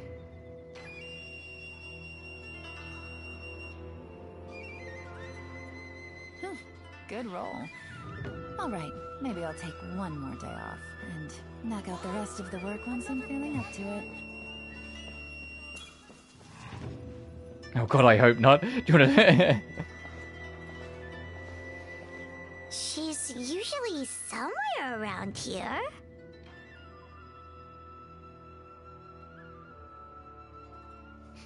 I had a feeling. I had a feeling.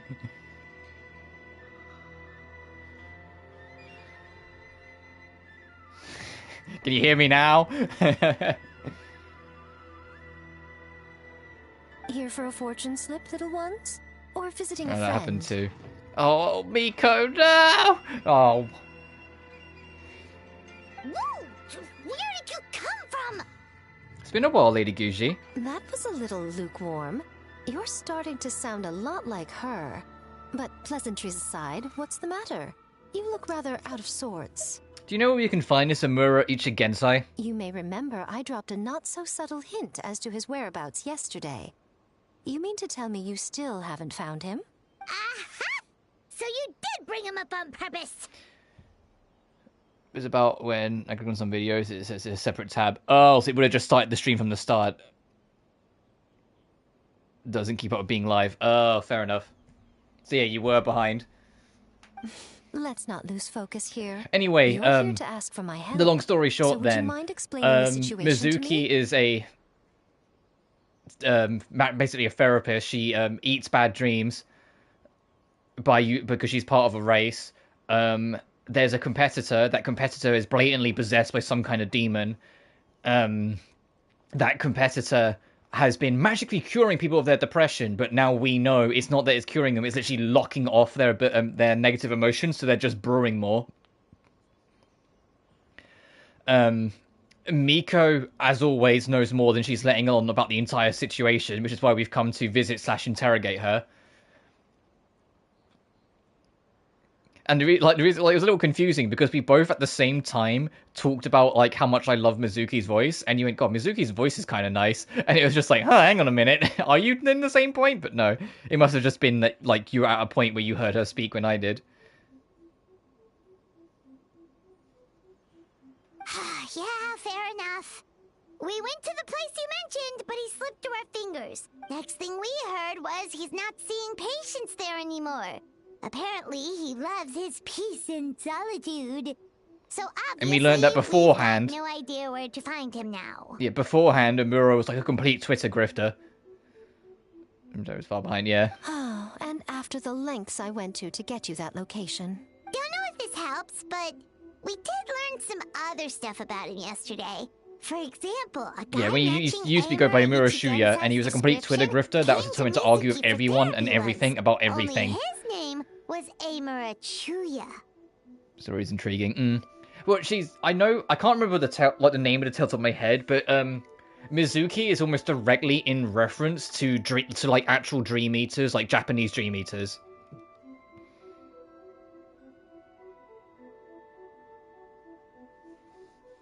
So basically they just eat your dreams, but they've reworked it to be that they're also like therapists in this. But if they eat too many bad dreams, it like negatively affects them as well. So they have to balance out eating bad dreams and good dreams to like keep themselves healthy and not suffer digestion. But Mizuki also has more of a human touch to her, so she feels the negative emotions surrounding bad dreams more directly, so they can have a real impact on her. So, you know what? Well, yeah, we're in Inazuma, so of course it's gonna like go back to Japanese folklore. Wait, what? Amura Chuya? But Emura Shura, that's the person that was a 110% complete Twitter grifter, determined to argue with absolutely everyone at all things. And when no one's talked to them anymore, started writing angry, argumentative newspaper articles and letters to the magazines. Eventually got declined their letters, and so then wrote a letter to the Tenryo Commission demanding it be made illegal for them to reject his writings. And so the Tenryo Commission's just ignored him. And so he finally then probably was dragged, went to therapy, and after one therapy session it was determined to come back unannounced, in which case it was during a time Mizuki wasn't there, and so threw some threats around and was eventually blacklisted. And then suddenly the next day is magically this like therapy grand healer, like, yeah, okay, something happened. You know him? I once asked the Yai Publishing House to host an event for contributors to the Reader's Letters column. I had hoped it might be a fun chance to meet some like-minded Oh, yes, and there's another person that came outside arguing with everyone about everything. Until he showed up. I think that's what Miko's about to tell us. Are you telling me that Emera the Hellraiser and Emera the Healer are the same person? Based on everything we've learned so far, it certainly looks that way. Yeah, that makes me look sane. Yeah, well, Mizuki kind of put him in his place very quickly in the first therapy session, which is probably why he came back anyway, because it was someone who actually would stand up to his arguments. Because she could read what was going on beyond it. She could tell that it was just an extremely fragile, hyper-exaggerated ego that's been let loose for way too long. All right. Well, in that case, give this address a try. Of course you just fucking know where everyone lives. Miko, did you just dox this man? To live in a place like I mean, it is a Twitter grifter. You gotta deal with him somehow, I guess. This was the delivery address he gave to the Yai Publishing House once, when he placed an order for several dozen books in one go. He also... Dude, I'm not used to... Yeah, I was talking about it earlier, it's like, because you mod the shit out of Genshin. It's kind of funny. The warehouse took one look and assumed it I must will be say, some though, kind of if there's prank, anything so to they critique rejected about the Genshin order, right now, earning them an I don't honorable think the mention in current his banners are complaint gonna, letter. like, do fantastically for Hoyoverse. I'm just throwing it out there. We got a character that, although it is fun and interesting, I think Mizuki is cool and will get fans. The fact that she's going on standard banner after this will make her banner not sell as well, because that's always what happens. It's the same with Tainara and same with Dia. But Dia also had a shit kit, which didn't help. And the other banner is fucking Siegeween. And it's like, I don't think these banners are going to do well. Of course, with the benefit of hindsight, it's rather obvious why he lives there. Someone as antisocial as him wouldn't be welcome anywhere else. You've got a point. Well, we clearly made the right decision coming to talk to you. I'm just glad I could help my old friend. You mean Mizuki? So you really do want to help her? And for his prime one to look like Himemiya Rin. I can tell Fair that she's enough. invested an awful lot into the Isa bathhouse. It's only natural for me to show some concern when I see a friend's business in trouble. Really? Because Really? yesterday Yeah. it looked more like you were looking for a fight. Yeah, I was gonna say, you came across more like business rivals. I assume Mizuki has told you that we're competitors? She has always believed that, ever since we were classmates. And now that I'm the Guji of the Grand Narukami Shrine, I'm sure she must feel the need to prove herself through her endeavors at the Isa bathhouse. Yeah. The last thing she'd want is for me, of all people, to swoop in and save the day the moment the going gets tough. So if I want to help, I have to be mindful of her feelings and tread delicately. I mean, it works out for me because it's just like another banner that's an easy skip that allows me to start saving more for Skirk. I'll take that. And now that we found out that Janssen, well, according to leaks, Janssen's a 4-star, which is like, man, the mascot character of Natlan is a 4-star? Man, that's wild. I wonder why. I can take a guess. Is it because she's the only character that's got color on her skin in Natlan? And she was designed years ago, and that's the only reason why she's the only Natlan character with color to her skin, because they couldn't change it afterwards? And so they just downgraded her to a 4-star instead? Gee, I wonder, but I obviously theories. I can say these things, but I can't prove anything. Because those who don't know, the every nation has a mascot character that they've showed from the original teaser. In Mondstadt it's Diluc. In Liyue it's Ningguang, which although you might say, oh, Ningguang's a 4-star. Ningguang, we know now, was going to be a 5-star, and it was only very late in development that they changed it. So she would still, when they first did that teaser, she was probably still at least thought to be a 5-star. Ayaka was Inazuma, 5-star. Sino was Sumeru. Linny and Lynette, well, Linny's the 5-star. And then you get to Natlan and it's Janssen. So I kind of make a point. But Janssen was revealed, like I said, before Genshin even hit 1.0, before it even came out.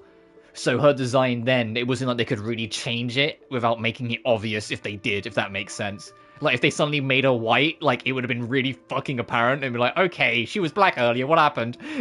Other than what we think happened, and what we've been calling out we think's happened for, like, the past, well, since Natlan's reveal.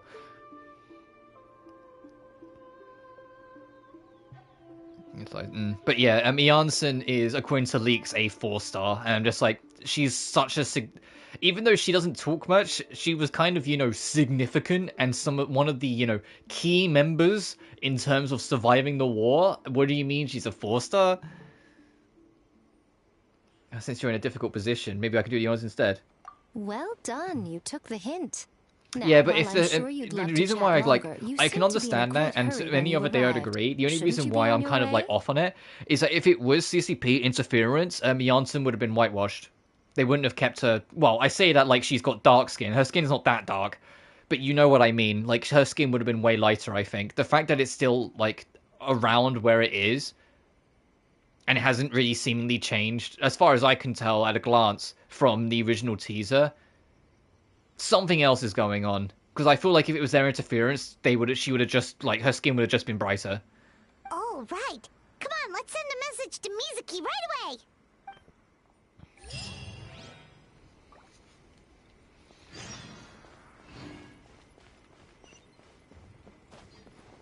Anyway, let's go to the address Mizuki provided, which is on an island just away from everything next to the main city, huh? Okay.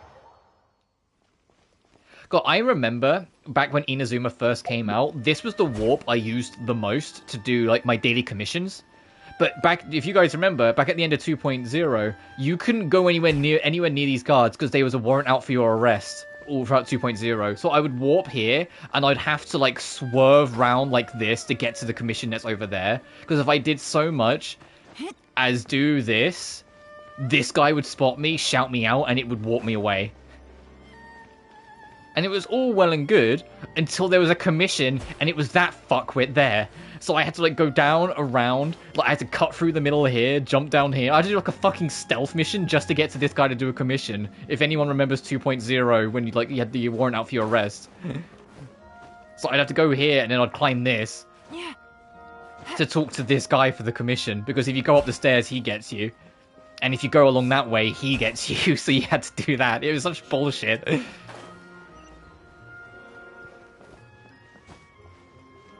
But yeah, we know there was some degree of interference, because like I said, before Genshin's release, Honkai Impact Third was extremely openly gay, to be blunt. Very queer. It wasn't just queer coded; it was just queer, and a lot of that got shunned out and cut out when the company got a lot more popular. And we know that at some point there was a meeting with certain government officials, and things started changing after that. But they are also getting more daring, Hoyoverse. Like, it's clear they yearn to do that shit again. They've been getting more and more daring. The most recent one being, you know, doing a straight-up music video with Evelyn and Astra, all about how Evelyn's world went from black and white to full of color and life. How she went from eating in the, like, pot noodles in the dark to having full roast meals with Astra. That she wanted to learn to cook just because of Astra and her kindness. And then little moments like Astra just ending up in Evelyn's bed, like, all scruffed hair and seemingly naked. And it's like, they clearly want to sell a love story with these two characters.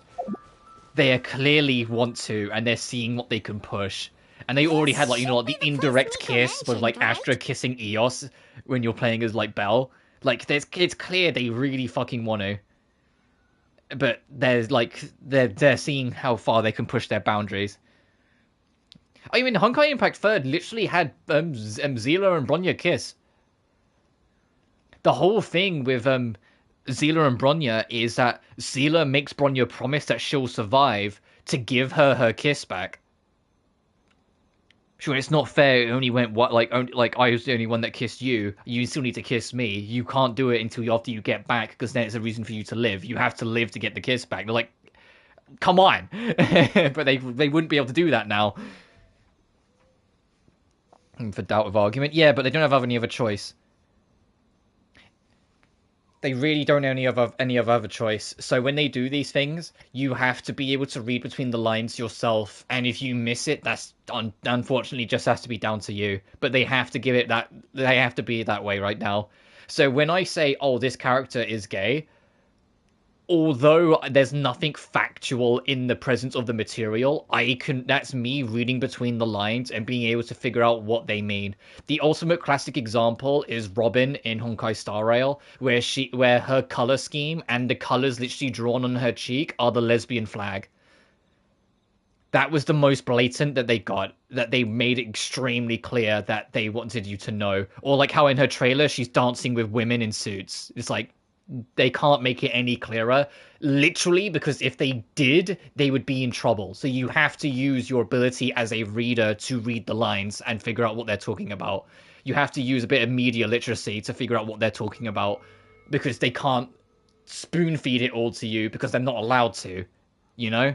They have to get as close as they can and give you as much as they can to tell you what they want to tell you, but they can't directly tell you. And so it goes down to you as an audience to be able to then pick up what they're putting down.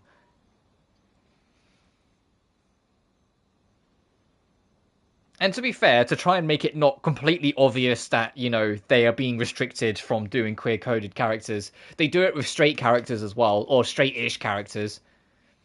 Like, they have a lot of banter and a lot of setup between Jane Doe and Seth in Zenless, for example. So they make it more universal. They don't make it that like queer ships are singled out or anything. They try and make it more universal, so it's not like there's any bullying or focusing going on. Let's face it, that we can't get more. Oh, I agree. I wish they could get more. And the thing is, I know if they didn't have that meeting with CCP, all these Hoyoverse games, they would be even gayer than they already are. And that's saying a lot, because Jesus Christ, they are super fucking gay. And I say this as someone who is LGBTQ, but they're super gay, and I love it. Like, we're in Inazuma. Can we, like, bring up Yae Miko and how she willingly waited 500 fucking years for Raiden Shogun to come out of her shell? You don't do that as a friend. You don't do that just as a friend. And the moment she is out of her shell, all you do is, like, tease her relentlessly. You don't do that if you're just a friend. 500 fucking years? Hell no. No, that bitches be gay. Good for them. Yeah, I know you want your polycule. Yeah, because Amber's such a cute tomboy. I mean, heck, Amber and Eula, they should have fucking lived together with each other. Eula constantly talks about how Amber's the only person that genuinely seems to understand her fully.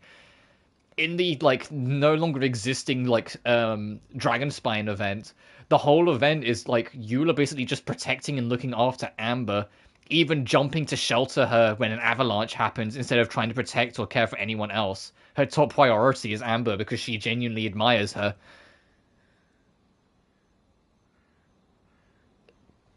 Oh yeah, and Amber is into Eula. They literally, like, they're canon flatmates. They literally, like, they talk about, like, how they've talked about how they share rent. Like, they're literal flatmates. Traveler, Paimon.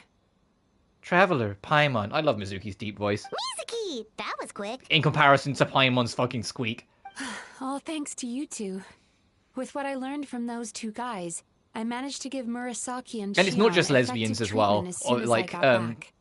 That meant I was free to head out Alhaitham again and as soon as I Kaveh, received your message. like, holy shit, especially in the events, like, holy shit.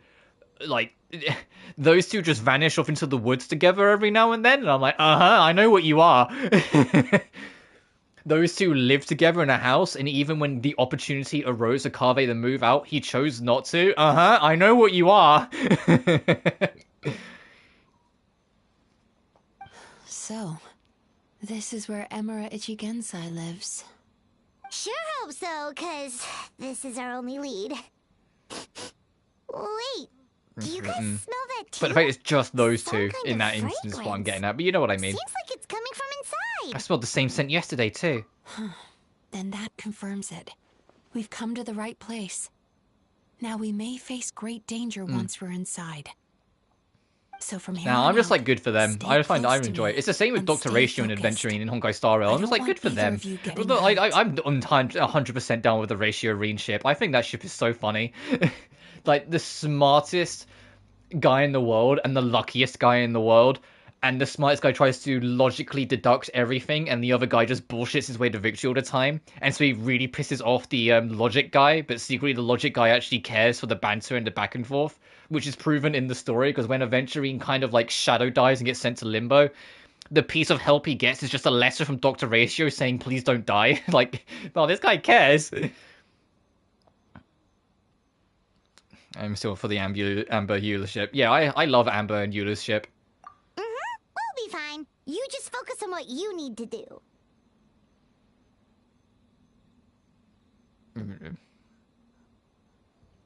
Oh, yeah, Fez.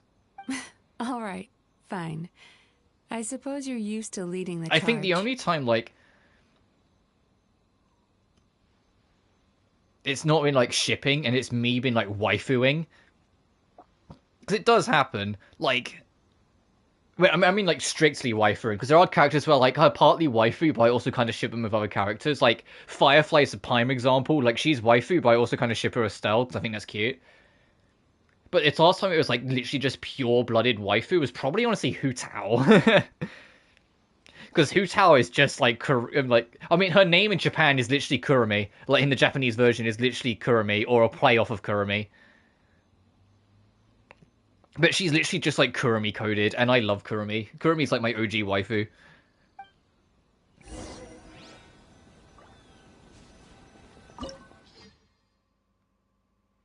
Bastion of Nightmares. Yeah, sure, I'll use my main squad. I'm not looking to use anyone else. We're probably going to have Mizuki with us for this.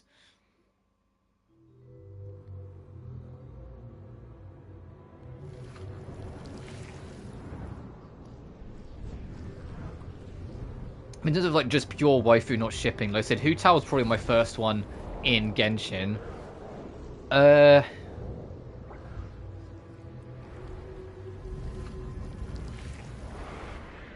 Honestly, a little Casteress right now in Honkai Star Rail. Like, I don't really ship her with anyone. I just really adore Casteress. She just looks like a wet puppy all the time, and I just want to, like, play with her hair and tell her if she's doing a good job. And Zenless, everyone knows Zenless. My wife, Grace. I love her to pieces. It looks familiar. This is creepy. Feels like there are loads of eyes staring at us. Calm, yet repressed. The signs are all there. Oh, you know who my other one in Genshin is? Fucking Furina. What is it, Mizuki? But Furina isn't pure waifu, because I also ship her with Arlecchino, because I love that dynamic. Nothing new. Just further confirmation of my suspicions. Emura Ichigensai should be hiding deep inside this place. Stay close to me. Well, I genuinely adore the Furina Arlecchino dynamic so fucking much. Right, Mizuki time.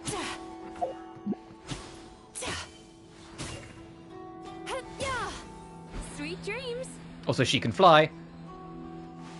Which is also, like, something that is actually really important. Having a...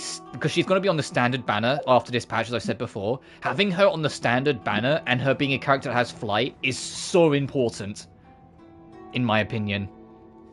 Because flight beforehand was reserved entirely to limited 5 stars. So it was literally a FOMO situation where if you wanted access to flight, you needed Scaramouche, or you needed Moika, or you needed Chashka. You know? Or you needed, like some characters can't fly, but they have, like, you know, enhanced jumps. Like, where is she? Like Shan Yun. So to have a standard banded character actually have access to flight, I can't stress enough, this is so important.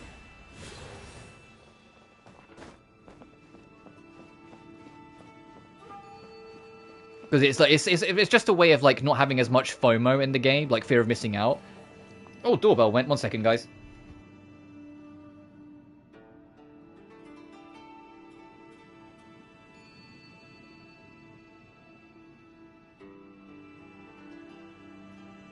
That dream last night tasted wonderful. Thank you for sharing it with me.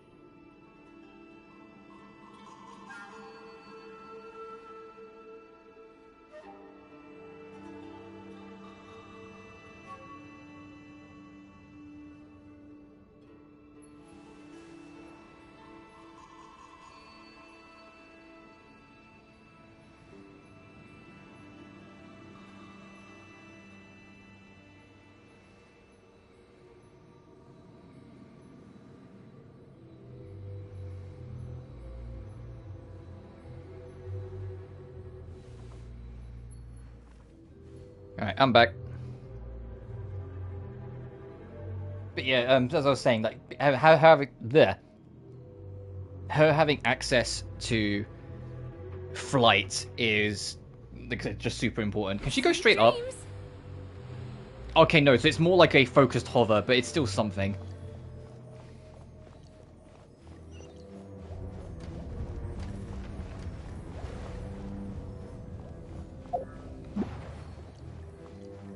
Oh, she also has a very cute burst. Hopefully I can show off that burst before this is Seems like we're not over. welcome here. Illusion shattered. Quietly now.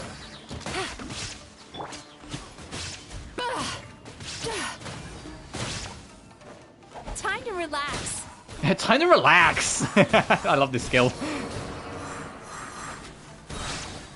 Oh, are you ready? This burst is adorable. Let me get some space. Bad dreams be gone. It's short. It's just like her posing, but I just find that pose adorable. Shut up. And when you use her burst, she leaves these little things around that you can pick up. Good dreams.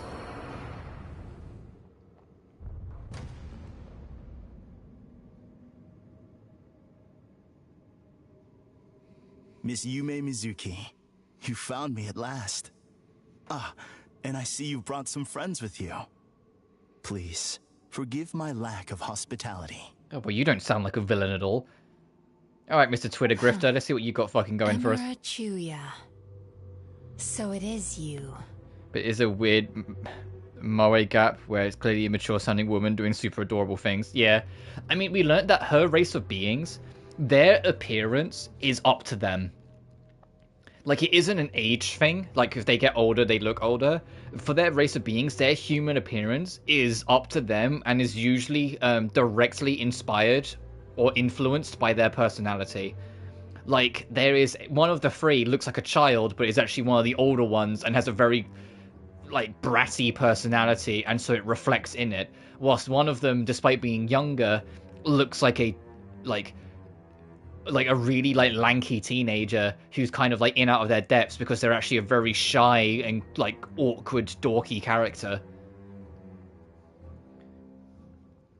Like their human appearance, because their real appearance, they almost look like floating pink pig things. I know pigs are pink, but you know what I mean, like very colorful, very bright. But they can take on human appearances, which is what Mizuki is now. Mizuki was right after all. Paimon wasn't expecting him to be so polite, though. Also, I know they keep on saying Mizuki, like Mizuki, but I can't help but say like Mizuki. Like, that's how, to me, that's how you'd pronounce it. But they keep on saying Mizuki, like... Mizuki was right after... Like, see, like, she says Mizuki. Like, she says it very, like, cleanly. Whilst I say Mizuki, like, I'd pronounce the Z more. Please, do not call me by that name anymore. The old me was plagued by negative emotions, but I have parted ways with them now. That period of my life is consigned to the past, and the name along with it. Man, this guy does not look at all like a Twitter grifter. The stereotypical Twitter grifter should be mid-50s, extremely fat. Like, not to fat shame, but you know what I mean. Like, there's a look that these Twitter grifters have when you see them. They're always like mid to late 50s, like balding. Their house looks like a swamp went through it. You have to listen to me. There is no way to get rid of all your negative emotions. Hey, sorry. Is a lie. Oh, I love you, really. Mizuki is difficult for English people to do right there. You know the ones I mean, though, like the aggressive, only out to cause shit and like can't be controversial with every single thing. Going with my fellow grifters, don't associate yourself with them. Don't associate yourself with like the Grums and Asmogolds of the fucking internet, please. There's a difference between being a little argumentative and being an outright grifter. Greasehogs, yeah. What's so funny? Don't you know you're harming people? Harming people? That's what you believe? Very well. I understand and accept your perspective, even if you cannot afford me the same courtesy in return. What is up with him? Anytime Grum says anything, it's just hilarious. I'm like, dude, you got fired for stealing breast milk. I don't really care what your opinion on anything is, dude. You're mid-50s, home alone, not paying child support, going on the internet bitching about gay people existing all the time. And then the moment there's a game with white characters in it, you made a huge speech online and then pinned it to your Twitter talking about how you quote-unquote won and this was payback against the internet. No, dude, you're a fucking loser. Pay your child support, stop stealing breast milk. There's a reason why you were fired. You weren't even a game developer. He claimed himself to be a game developer. He wasn't. He was a middle manager at Blizzard. He did fuck nothing. As you can see, Miss Yume Mizuki, it's just funny. Anytime he says anything, I'm just like, this idiot still trying to think he has something to talk about for fun. I must thank you for your attempts to diagnose my condition. But I see now that the truth is far simpler than you were proposing. All my misery was merely a consequence of human frailty. Did you know that as an audience? Oh, of course. To remove my emotional impurities on my own strength. I lived in fear. Unfortunately, hatred is always a very popular subject from other people that want to hate things, especially minorities. Anger at how they invalidated me. The moment there's a minority to punch down on, these people jump on it like a fucking debt collector. I became a slave to my emotions. They turned me into a wretched and loathsome creature, hostile to everyone. But things are different now. I've acquired the ability to eradicate those emotions for good. No longer will I be afraid. Of course not. It leads to self-indulgence. Never again will I be stirred to anger. No. I am filled now with only one emotion, and that is happiness. I have become humanity perfected. What I'm hearing is that you've developed your own unique understanding Mizuki's gone of into, like, psychological work mode. issues. So how about you play therapist this time?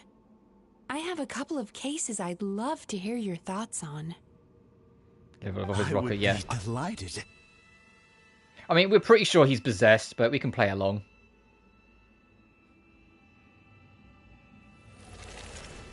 Whoa, that was a weird zoom in on Lumine's face, didn't like that.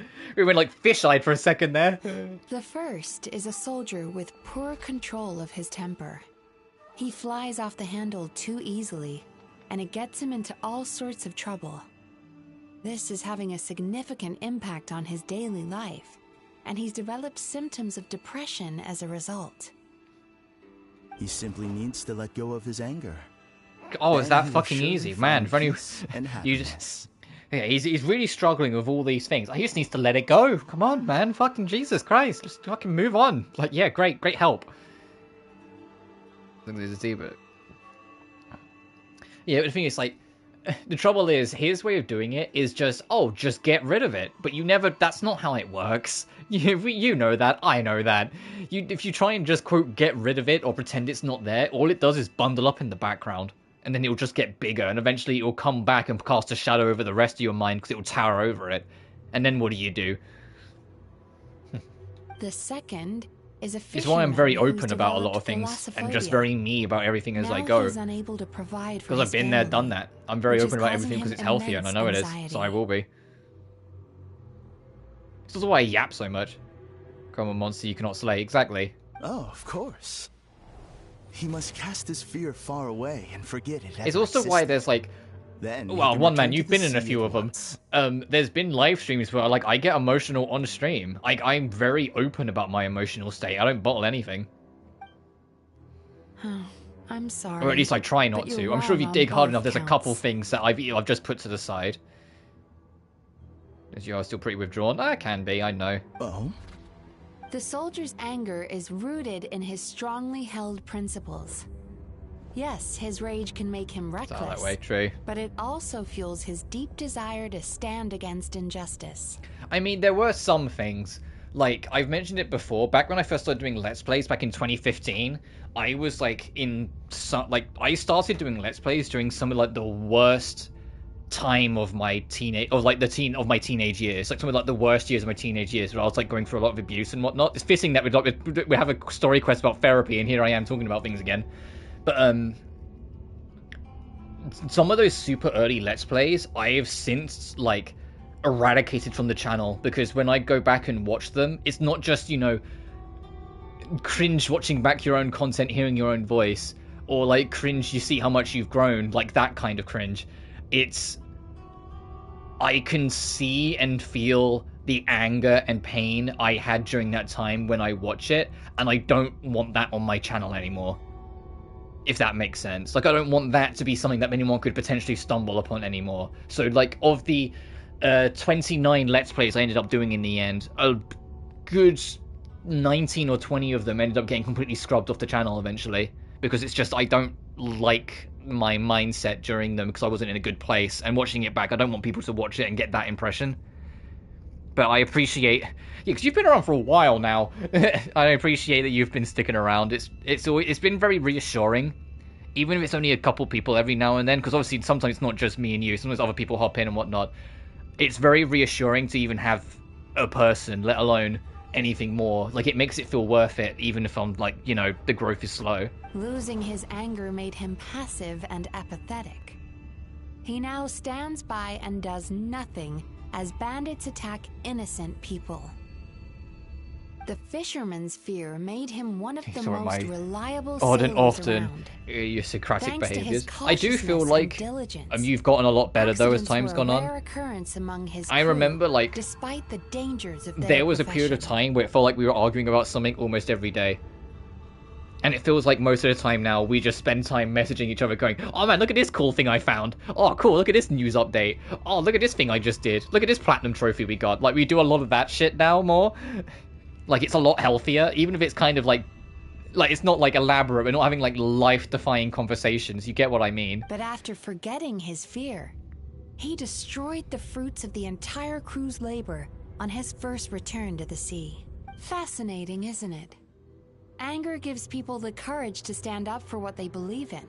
And The whole fear point of this nurtures quest, care and the reason why attention. Mizuki took such an interest in Lumine to begin with, is that it's trying to establish that these negative emotions, although brutal, although harmful, or although difficult, help shape the person you are, and so completely removing them can sometimes rob you of parts of your identity. It doesn't mean that you should be angry all the time, it doesn't mean you should be scared all the time, but the point is that it's okay to have these parts be a part of you at certain points, etc., because it helps shapes who you are. Your fear might help steer you to be determined to do other things, but if you weren't afraid, you might just get bored or not have the interest to do those things you might have done. Your anger at the righteous things not being done might strive you to do the right things, but if that anger's gone, you might not give a shit and end up letting it fall by the wayside, etc., etc. That's the point of this character story, I feel. Emotions are integral to human dreams. And after many years She can of inspire dealing confidence with in their people dreams, too. the Yumekoi Baku have learned an important Oh yeah, that's her race, secret the about human Yumekui emotions. Baku. Negative emotions do not just go away. They will always be there. This is true for everyone. Not only that, but their presence is essential. You can't have a healthy human psyche without negative emotion. And it's funny that we're doing this when on Friday we're going to start Tomb Raider 4, and that is like the epitome of negative emotion. Because although I don't think it was necessarily deliberate until it was, Lara Croft in all the classic Tomb Raiders, it does go through character development. It's gradual, but it's character development. But what's more important is that it's not healthy. And it's part of the most endearing things about the second trilogy, about 4, 5, and 6, that you see the consequences of that unhealthy thing that was developing. She's gone from calm to confident in Tomb Raider 1, from confident to cocky in 2, to cocky to arrogant in 3. And then in 4, you're going to see that arrogance cost her. Because things always just work out, and she's always the smartest one in the room. She's always the one that gets it solved. She's always the one that gets away with the treasure. So she goes from pretty, casual and calm about it to, by the end of it, pretty confident in herself. She can do it. In the second one, she starts out confident, but by the time she thwarts a literal mafia and takes down a dragon, by the end of the game, she's pretty cocky in her abilities, even if anything happens. You get to 3, and she's immediately, assuming less on people, and it just gets more validated as it goes on. She becomes more arrogant. So come Tomb Raider 4, that arrogance is the first thing you'll see on Lara. In almost any cutscene, you'll hear it. Well, we'll do the tutorial first, but once we get into the main game, you'll notice it. There is an arrogance in Lara, and it will end up costing her, and that starts leading onto a downward spiral. It actually goes up, then down in her development, that she then has to start breaking from it. And by the time you get to Angel of Darkness, you'll see, even though she's grown, remnants of that arrogance are still present within her. She never completely got past it because they became too embedded in her personality. So she ends up coming across snidey and rude. Because she has been humbled, but that arrogance hasn't completely gone away. And I loved that journey, that she is kind of she's not the pinnacle best person of every situation. She's kind of selfish and she's kind of arrogant. And those negative traits become more prominent as the series goes on. But the reason why I specified... No, I am reading chat. I just want to finish my point while I'm talking. But then I will get to your thing. Is the reason why I said it was something that didn't seem deliberate until it was... Is that it felt like it was more that as the games went on, as I've talked about before, core designs were kind of thrown into the fire with Tomb Raider. They were forced to make a new game constantly. They were overworked and they eventually hated Lara. I think it was more they wrote her in a negative light because they didn't like her.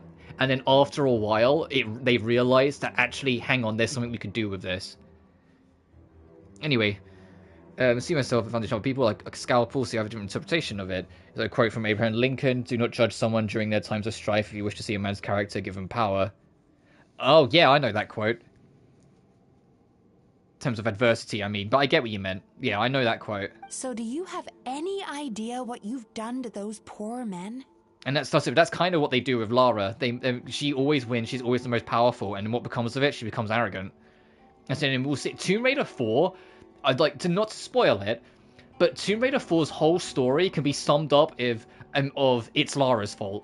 If Lara just fucking listened most of Tomb Raider 4's plot wouldn't happen. But because she was so arrogant that regardless of what happened, she'd solve it anyway, she just does it anyway, and it ends up biting her in the ass. But it doesn't feel like idiot plot or anything like that, because you can see the journey of her getting to that point of being that arrogant.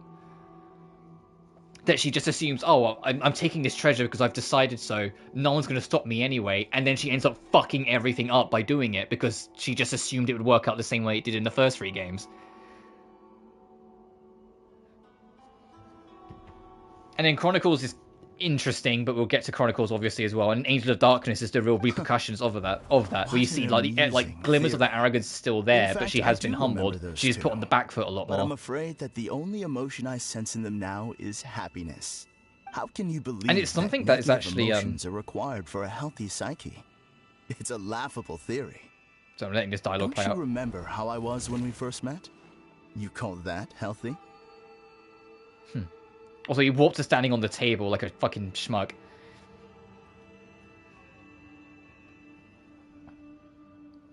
Proud that fool before the hungry.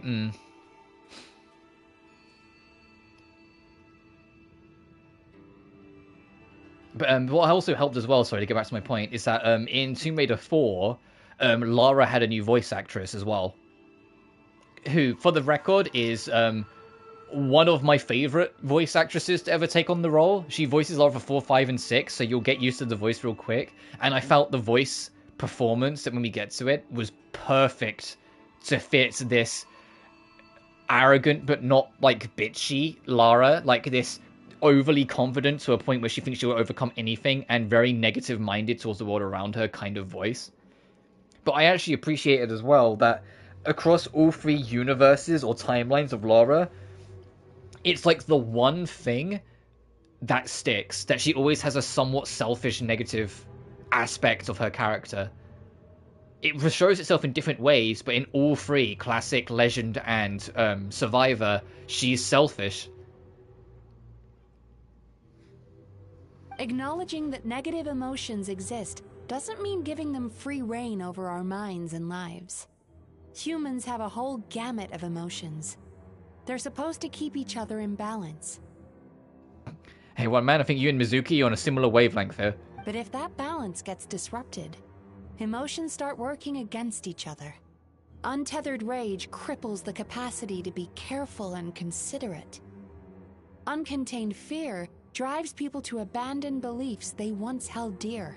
The person you were when you first came to my practice only proves this further.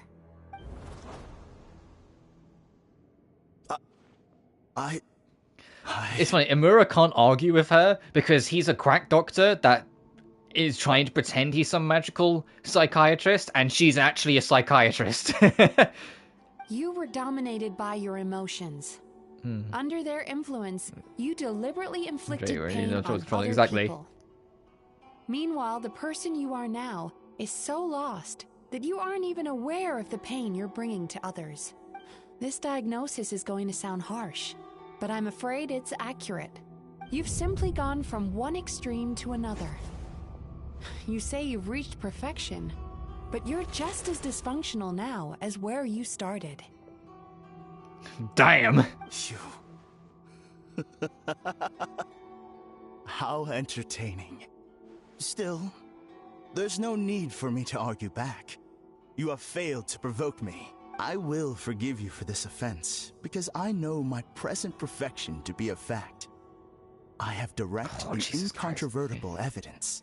Imagine referring to yourself as present perfection. Jesus fucking Christ. Jesus. He's aware, Mizuki, you just don't care, yeah. He needs to be broken out of it rather forcibly. Of negative emotions. But ever since I acquired my present abilities, I never had he's been even influenced or just like I don't think he's been completely possessed, but he's certainly under the influence of some other kind of power and deity. Clearly, that proves that all of my negative emotions have been definitively eradicated. Like, meant to be ironic, yeah. Yeah, maybe you need to do some reflecting, one man. if you're seeing yourself in him, and this guy is clearly like the bad one here. Now. We're inside your nightmare. What?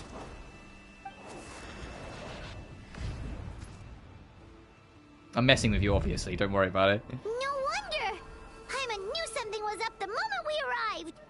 I knew it. The enemies that we encountered were manifestations of his negative emotions. That can only happen in a nightmare. I get lost in my own head. I get that. Can't be. Would you believe me if I said that was an autistic trait?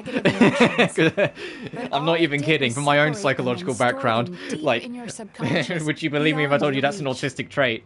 To be overly self-reflective, to overanalyze your own thoughts, words, and feelings to such an extent you end up overcorrecting. Your situation is far worse than that of the other victims. It has deceived you at a much deeper level. Oh, absolutely. You can't even perceive that at this very moment, you're in the middle of a nightmare.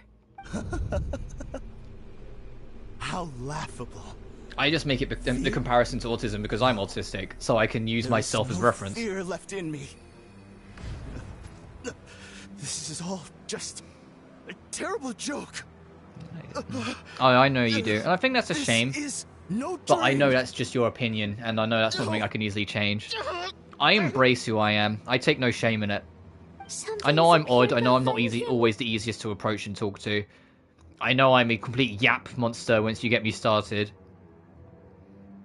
But I'm still me, and I take pride in who I am regardless. So, my arch-nemesis has seen through my trickery. Clearly, you came prepared.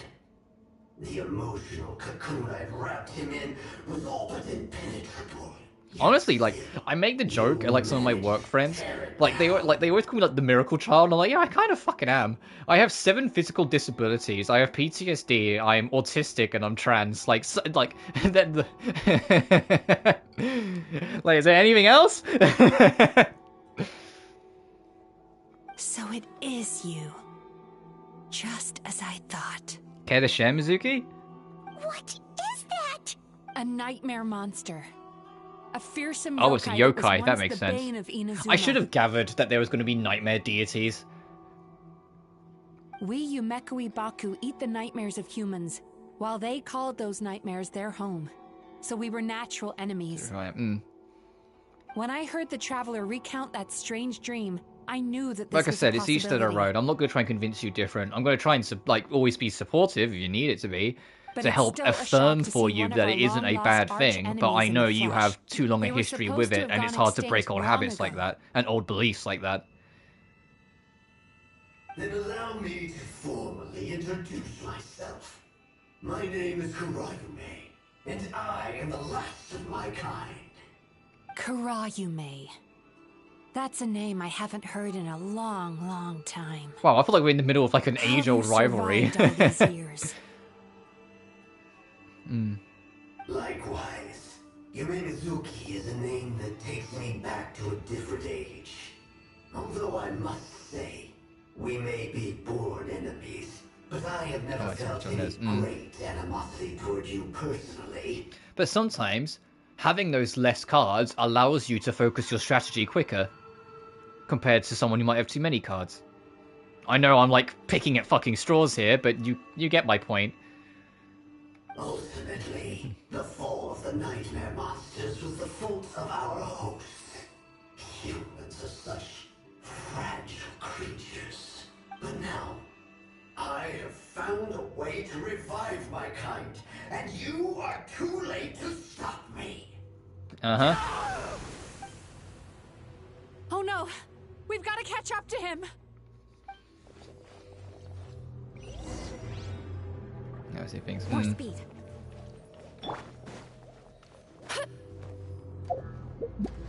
Can I check her stats? Awesome. Yeah, Naomi McDonald is her voice actress.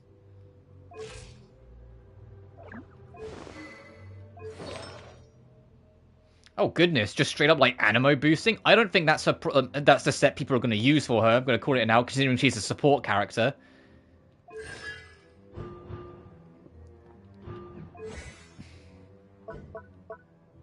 Oh, while Mizuki is in the dream state, other party members hit opponents with pyro, hydro, cryo, and electro attacks. Her elementary must increase by 100 for 4 seconds.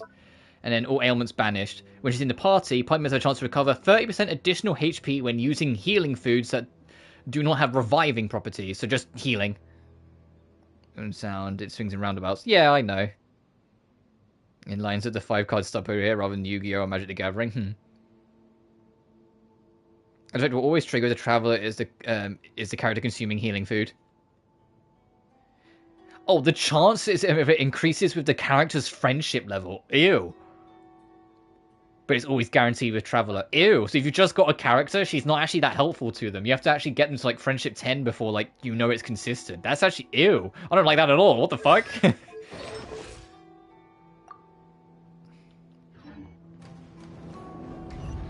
I mean, in Yu-Gi-Oh, I was always the weird one that had a deck of 50 instead of 40 because I had too many cards. I know I'm changing the subject a little here, but still.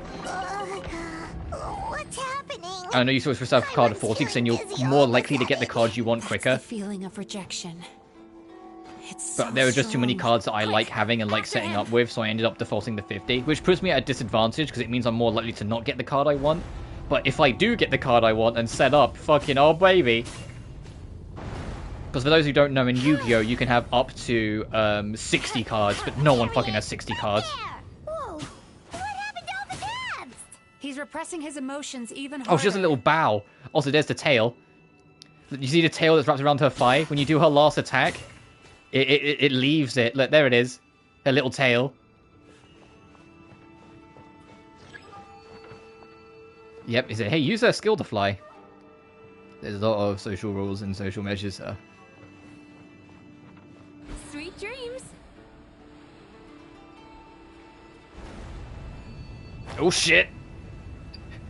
Nah! I wasn't expecting it to run out there.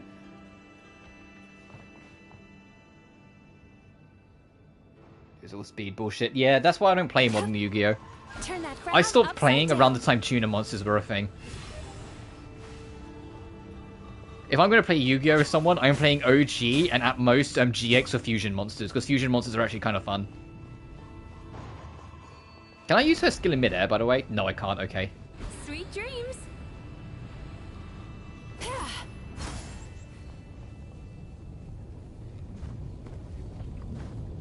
I have like one Xyz character, Xyz monster, sorry, and the only reason I have that one is because it's the easiest to summon. The Xyz monster is literally just... I thought the stadium was going to crush down. Is literally just have 2 4-star monsters on the field and you can summon it. All the rest of like crazy bullshit using the Xyz mechanic, and I'm not interested. Whilst that Xyz monster, I can use it like a special summon. Watch out!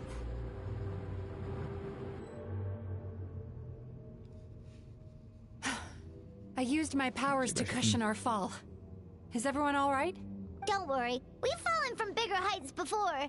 The bigger issue here is that he got away and we were so close. So close! We've been completely cut off. That creature has taken complete control of his consciousness. We'll never catch him. Would it be easier if we wake up now and go catch him in the real world? If this is his nightmare, he must be asleep somewhere, right? Remember the fragrance we smelled on our way in? That's how the monster lures people into the dream state. Now we're inside. We can't get out unless we manage to defeat him in his true form. He's turned Emarachuya's nightmare into his lair. Oh, of course. There's only one way to force him into the But open. changing the subject, going back to And this. that's by finding a way to eat this nightmare. Now we're in 5.4. We're getting closer to Skirk. 5.5 is going to be 2 characters, Janssen and I forget the name of the other lady. No, you're good. Don't worry about it. 5.6, there's a Mondstadt character and a Fontaine character yet to come. And so I wouldn't be surprised if it's one of them. But we've also got Ifa coming at some point, which is the last Natlan character. But I think Ifa will be left until the last Natlan expansion. Because the next expansion coming next patch, the Volcano, isn't the last expansion. There's still one more area of Natlan to be added after it. So I think Ifa will come with that, so it's like part of it. And then I said 5.7 is Skirk. I don't know if Skirk will be the only one on that banner. I don't know if she'll be a weekly boss as well, but I feel like 5.7 is a good time for a weekly boss, so maybe. Which is funny, because the weekly bosses keep on getting pushed further and further back. What I mean is, it used to be, in 1 series, it was 1.1 and 1.5. In a 2 series, it was 2.1 and 2.5. 3 series, it was 3.2 and 3.5. Fontaine, it was 4.2 and 4.6, And now 5.3 was the next weekly boss. Now this one might be 5.7 for the next one. Like, it's getting slowly but slowly nudged further and further back. Eat this nightmare? But I'm only guessing. I'm only assuming that 5.7 is going to be the weekly boss, because it just makes sense to have the weekly boss either be Skirk or tied to Skirk. I kind of hope it isn't Skirk. I kind of hope she's later, but we'll have to see. Not only is it possible, Paimon, it's quite literally my job. Oh, Paimon knows that. It's just... We all saw And I can't wait until we start getting like the leaks on how Skirk's kit works, because all we know is that she's going to be a DPS according to leakers. It's like, well, that makes sense. This won't turn out well. This monster has harmed too many people. We have to stop it. But Mizuki... It's okay. I knew what I was getting into. Let's get moving. We may not have caught him, but our chase wasn't in vain. He led us deep inside his dream. And I mentioned at the start of the stream, but I do appreciate that we're finally getting to a point where it's entirely... These story quests are entirely voiced again. It's so dark. As I have to say, though, it's been confirmed, like, this entire story quest is voiced, but the limited time event, it still partially isn't. But I've said before, I think that's just... That's what happens when you leave your negative Hoyoverse being emotions smart to fester. and prioritizing what's more important. The timed event's going to pass anyway. We don't need to do the voice recording for that right now until things are more in order.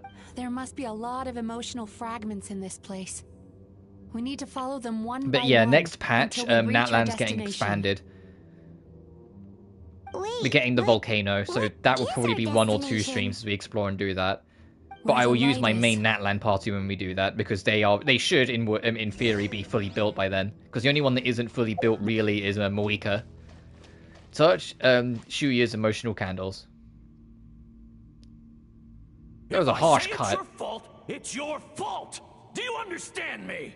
You shouldn't go running around with that stupid thing in your hand. Do you want to go hungry tonight? Ugh. The atmosphere here is so... oppressive. Yeah, he sounds like a lovely father this guy had. Or fear. Be careful.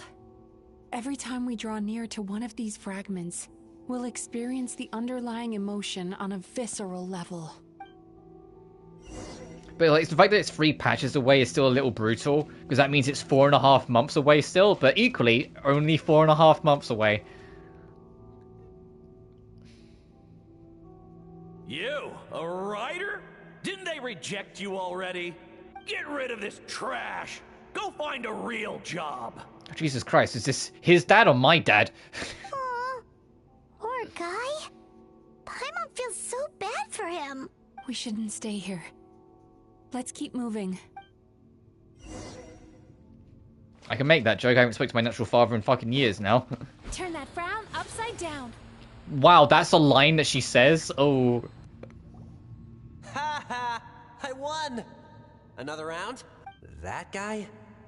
He never It's joins everyone's in dad with but anything. mine, yeah. Why should we go out of our way to invite him? Let's keep playing. Ignore him.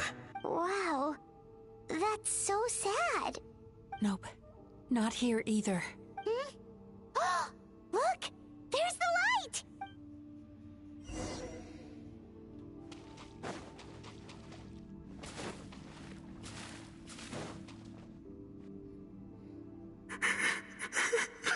Oh, now here's the real shoe, yeah.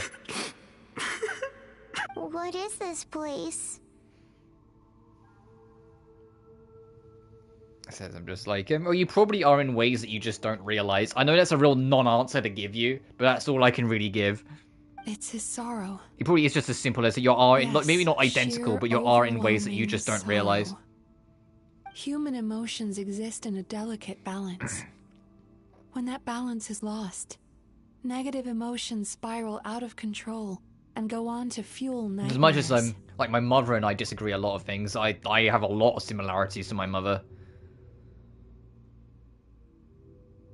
By isolating these but I can't, negative I can't really emotions give you and much more. It's not allowing like them I to knew your old man fester, personally to make the comparison that for you. monster has completely destroyed his emotional balance.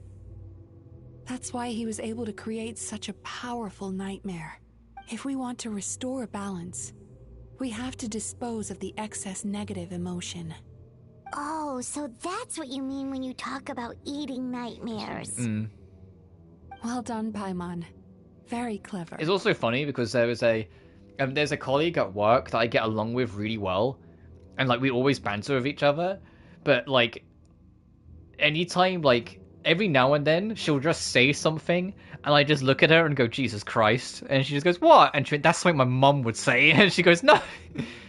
And now it's got to a point where every time, like every now and then she'll say something and I'll just grin at her and she'll go, shut up. Like, there's one word friend and she genuinely, half the shit she says is just shit my mum would say, and it makes me laugh so much. But because she says it, she says it to me because she knows I'll understand, because I have a lot of similarities with my mum, and so it's a similar thing. But for me, it's just hearing it from someone else who isn't just my mother's mouth. It's just like, whoa. Aw. Alright, what's the next step? I need to find a way to separate the negative emotions out. For that, I need a special medium. The only difference is this one friend at work is like the epitome of a giggler personality. Like it's hard to make her be serious. Like if she needs to be serious, she will. But the moment she doesn't need to be, she'll just giggle and laugh at everything. Sorrow might She just finds do the world job. funny, and I'm like, I live As for that long kind as of it's like kept in check, personality. it can calm the waves of emotions and help him. And it also makes me feel good because she laughs at all the jokes I make, because she laughs at everything. So I get an ego boost.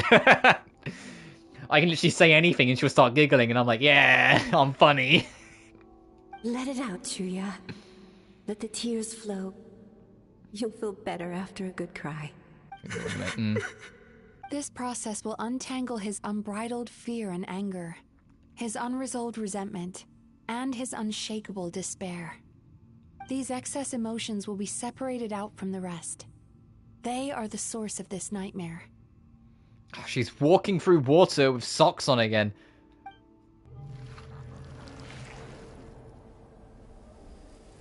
There's the nightmare.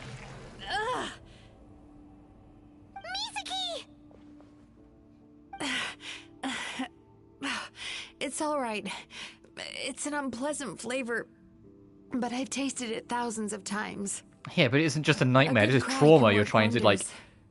involve Even though yourself he in. seems beyond helping, I think he should be able to take another step out from the swamp of despair now. Also, yeah, I can see the parallels. You see how like the light is on the right side and it's all dark on the left where he is? Are you ready to come out now, Chuya?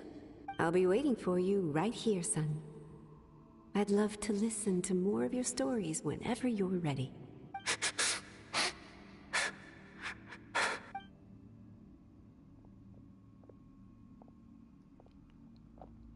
Is that they didn't want to animate the door opening? Oh, but the mother's frail or frailer. Yeah, they did not want to animate that door opening, so they just transitioned. All right. There goes that nightmare. Hopefully this marks the beginning of a sweeter dream. Amazing! Suddenly, Paimon feels so relaxed and maybe even happy? Paimon, Mizuki didn't eat your dream. I thought I had found the perfect host, but you found the one weakness in his emotional armor. Ah! He's back again! Freeing a single host from my clutches changes nothing! You cannot stop me! I told you you are too late! Oh, we're warping.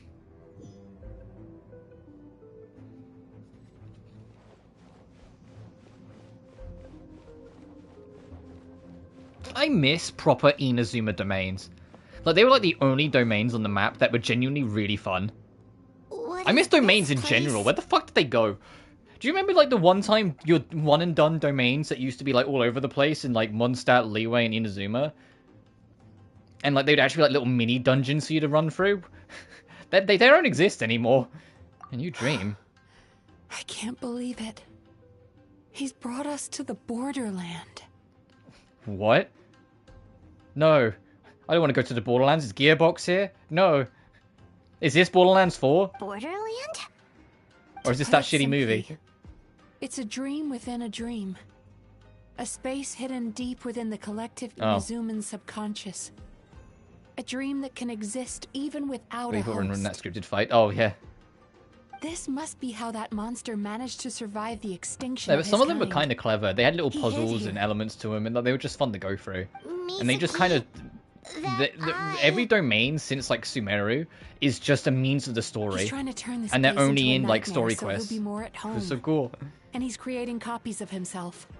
Speaking of Fate series, place is connected we're to the about dreams 4 of months every off of human the in the that nation. collab, aren't we? In From HSR. here, he can Because that's place a supposed to be copy of like himself in 3.4 or every 3.5. dream. If he succeeds, then he'll have effectively revived his kind already. Then we know what we need to do. We gotta take this guy down. Do we think a sword will do the job? Maybe, if we can get close enough to reach his core. But he's brought the nightmares of all his victims here, and that gives him an immense amount of power. Oh no, I just realized. This many in one go is going to I take think the a only different concern I approach. have is that the Fate the power to collab is rival going his to nightmares. coincide power of sweet with dreams. the Amphoria story, since the Amphoria story is 8 patches long. Sweet dreams? And I'm like, oh, Where are we gonna find those? Camera Skirk Spanner. Potentially. It depends if it's 3.4 or 3.5. If it's 3.5, it's afterwards. If it's 3.4, it will be like 2 weeks after Skirk. It will start. But we don't know exactly when. We just know it's going to be around then. Lost mines.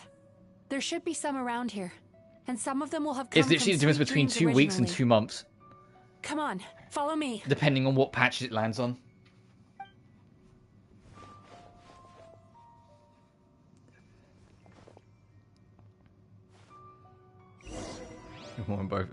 I don't know if I'll roll any of the Fate characters. I'm not as like, you know, knowledgeable and into the series. It depends how cool they are, like as an outsider, if they just seem cool to We do. need to stay out of his sight.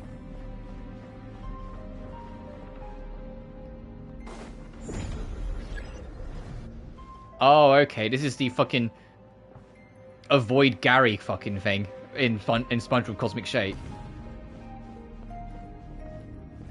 Oh, okay, so we've got to wait for the eye to... Oh, you can see us.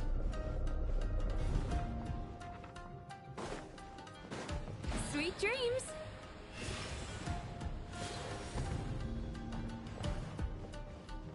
Illusion shattered. Please, I'm begging you. Gotcha. Maybe one day. Overruled. Everlasting as the moon. Laid bare.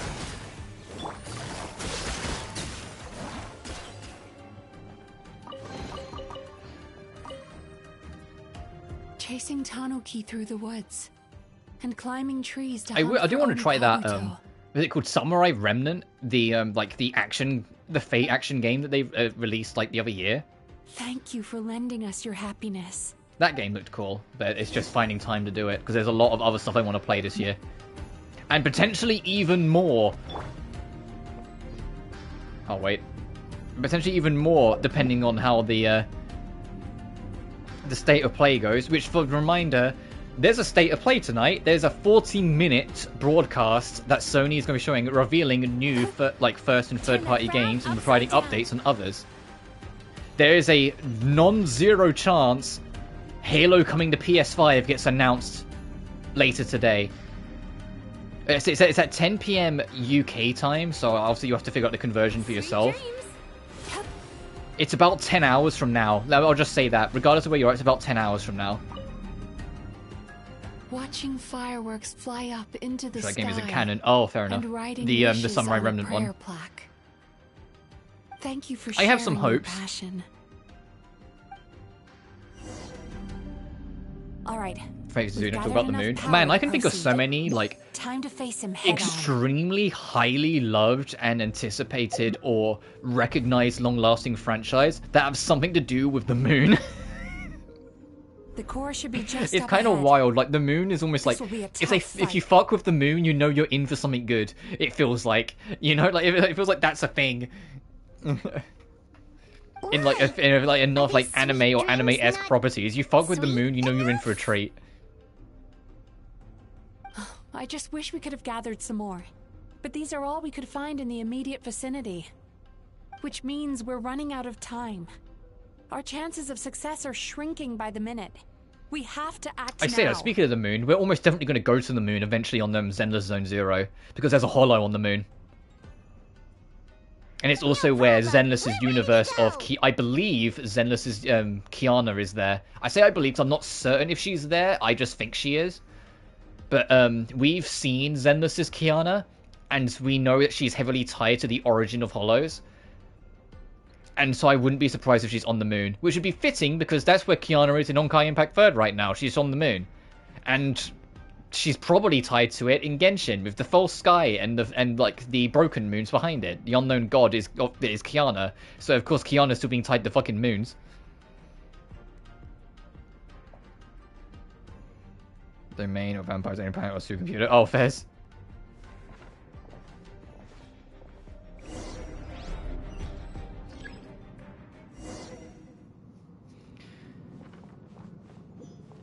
Oh, are we not in a...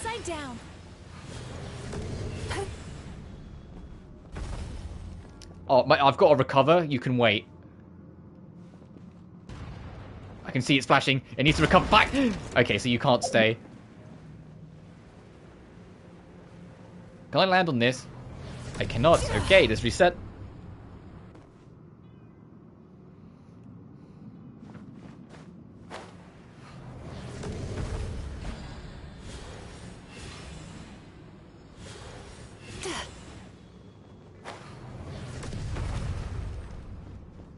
Come on, recover faster. Recover faster. It's not going to recover in time. I've just got to glide and hope.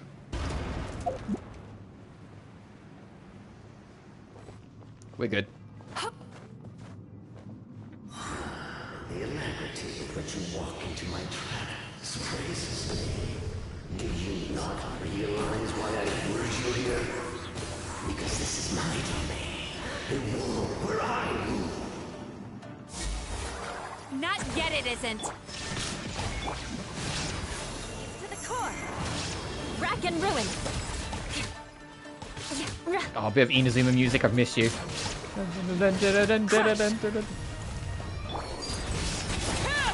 Now. Nightmare fragment, bipolar and violent. Okay.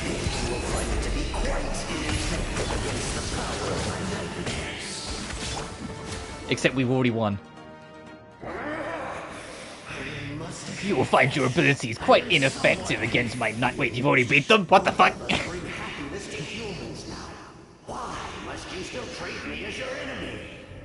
Because the happiness you provide is a lie.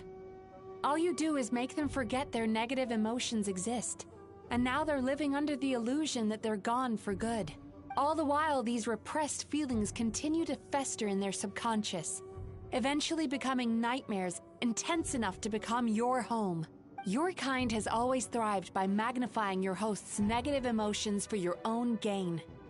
What you're doing now is no different from what you've always done. Incorrect. This time, I shall change the fate of my entire kind.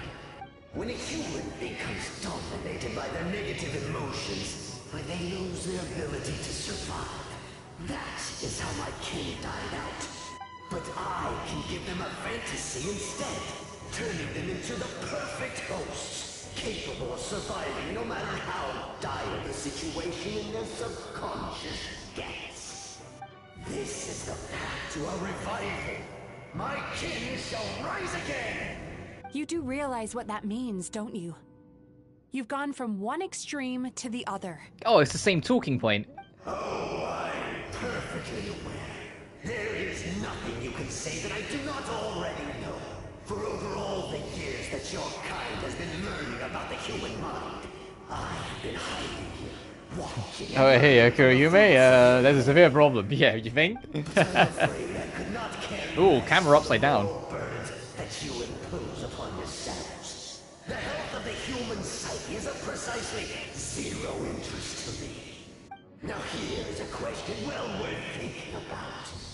If we allow the humans themselves to decide which of us would they... Yeah, if there's a way to tell you to prevent your species from dying, maybe they were meant to. Yeah, like, not to be like a Debbie Downer or anything, but if your existence can only manage by festering off of fantasy and illusions of people suffering, maybe sit this one out. Do you see now? I won this battle long before you ever set foot inside this tree.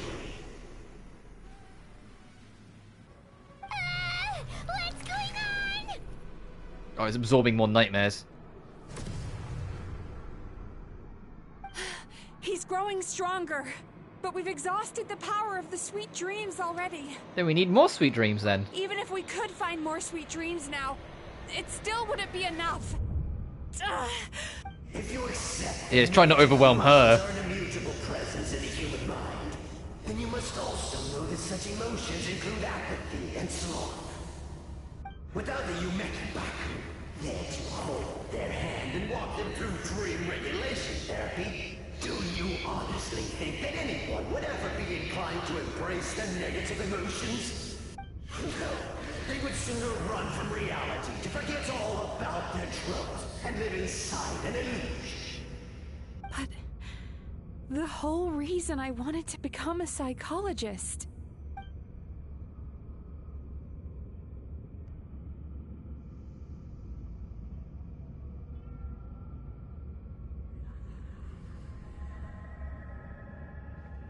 Mizuki!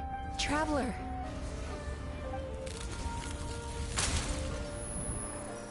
These feelings. So that's how they should taste. Oh wow, this is cool.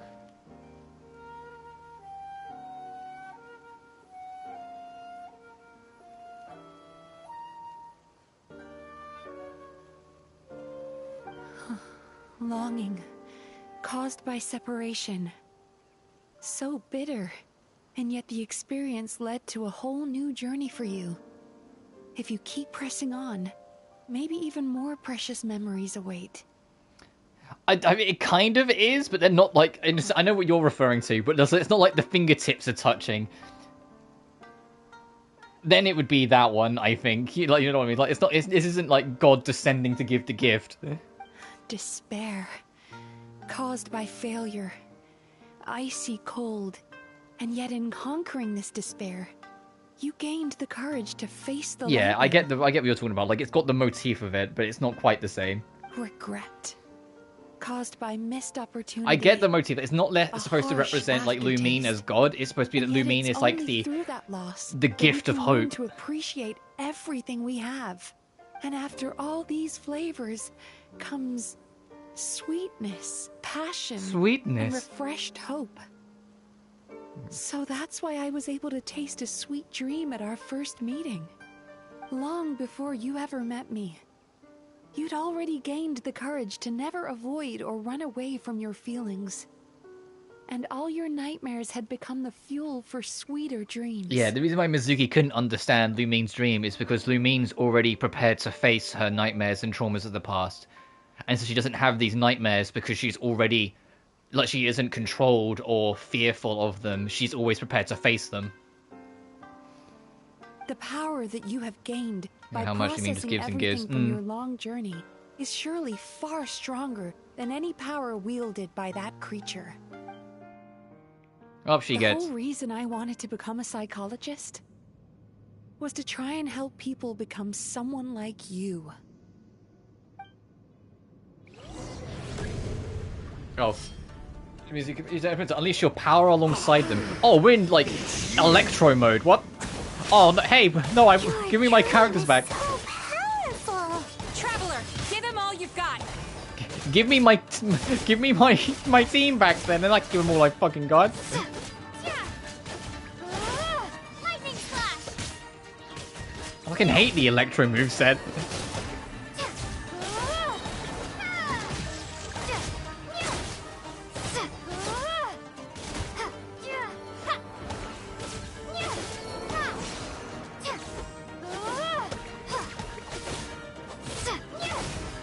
Electro, not hydro, yeah.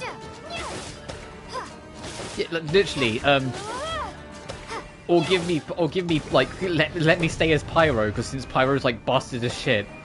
I say busted. It's not that it's busted. It's just it's easily Lumine's strongest now. Pyro is kind of cracked when they added it. Like they really made the wait worth it. They made Pyro really good, and like the Pyro Traveler really good. Which then now sets the expectation though, because there's still at least one more Traveler to get. We still got the Snezhnayan Traveler to worry about. And I'm curious whether we'll get that in Nod Cry, or if they're going to wait until we're in actual Snezhnaya before they give that.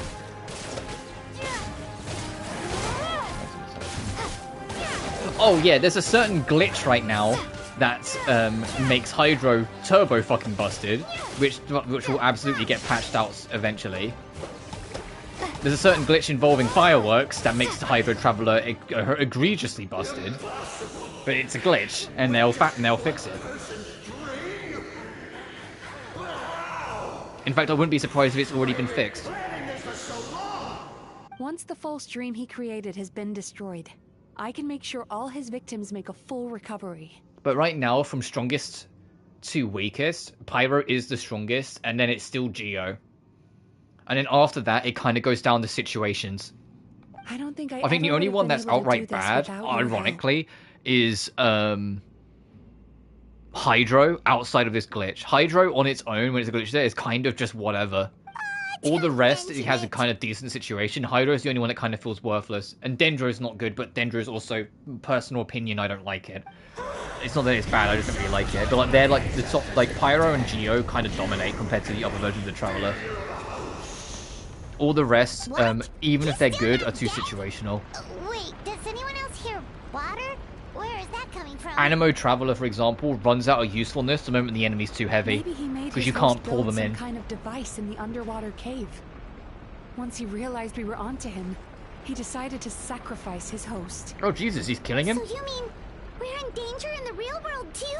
We've got to wake up. But how? Like, pinch ourselves? This should be high enough. Traveler, Paimon, jump. What the fuck? That's one way to wake yourself up, like a sharp awakening, huh? If you're afraid, then just take my hand and close your eyes. I assume I'm not allowed to open them again until you say so? Yes, just like the last time. Like the therapy session. Oh, I'm ready. I think a cutscene's coming.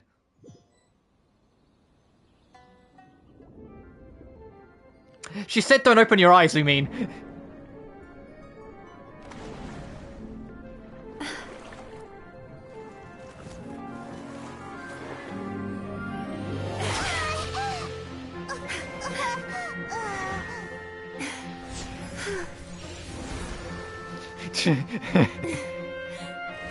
Hold on tight. The Yomeku Ibaku are getting to work.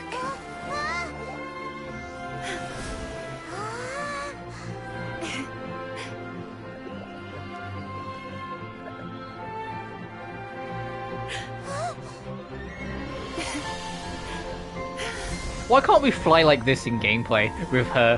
Why is it she's just basically got like a glorified glide?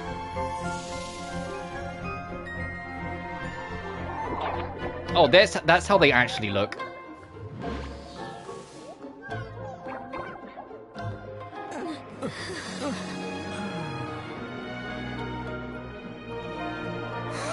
Mizuki's race I'm referring to.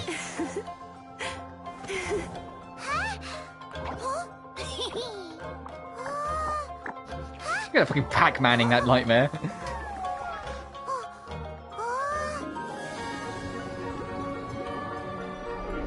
What the fuck?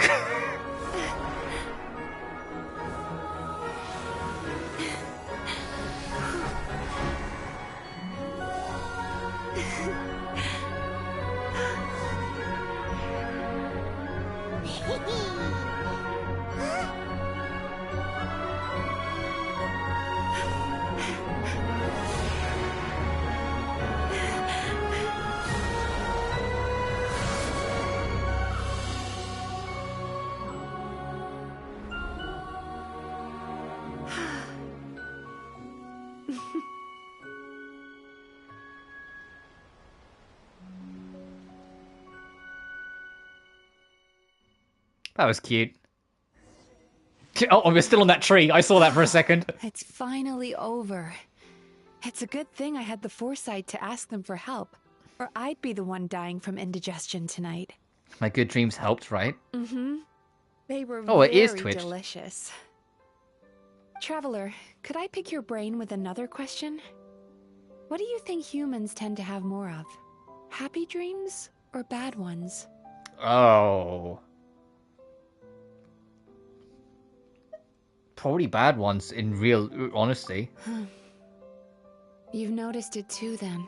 Most people struggle to deal with their negative emotions. They bottle them up inside until they've festered and turned into nightmares. As a result, humans have far more bad dreams than good ones, and most happy dreams are short and fleeting.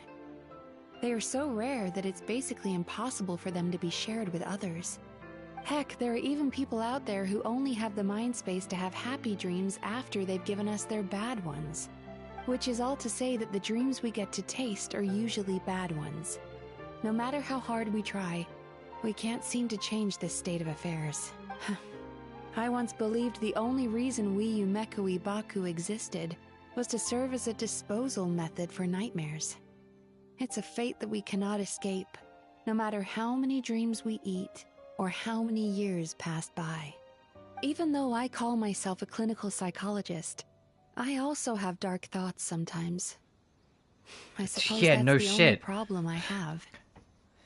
Still, after learning the principles of psychology, I came up with a new way to look at all of this.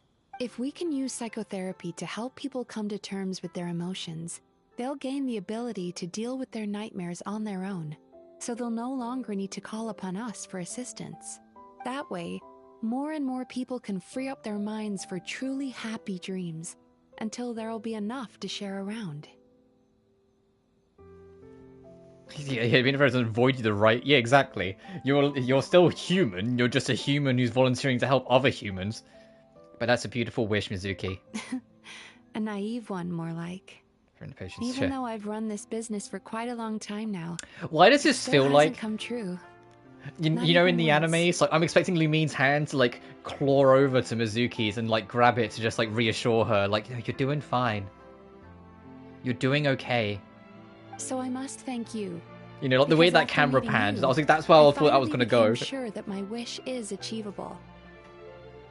And knowing that is all the treatment I need against the dark thoughts I sometimes have. Oh my god.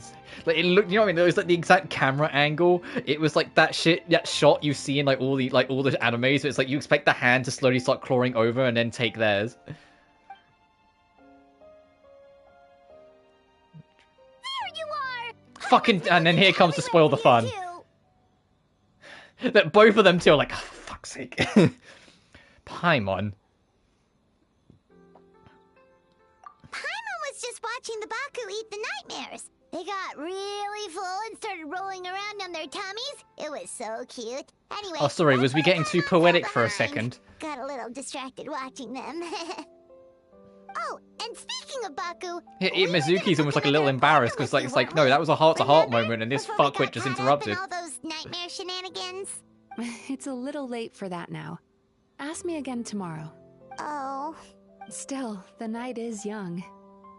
Wanna stay here and watch the moon with me for a little longer? Yeah, Paimon, fuck off. We're having a moment here. That's it. Huh? Yeah, and because Paimon missed that bit, she doesn't understand why she just wants to stay on the tree for a bit longer. That was a cute story quest. Oh, well, we do just stay here, huh? The moon sure is beautiful tonight.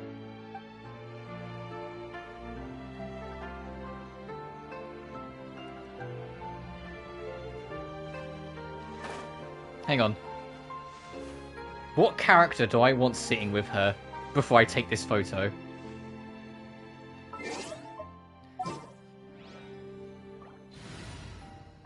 What character should be sitting with her? See, Lali could probably fucking do with the therapy. No, you're friends with Ye Miko, but you're also rivals. Moiko would be funny, but no. Hu Tao. Oh, I didn't buy Hu Tao's extra costume, by the way. I was debating it because her extra costume is adorable, but I eventually decided against it. You know what? I'll just... See, Lali, lady, you need therapy. Fuck!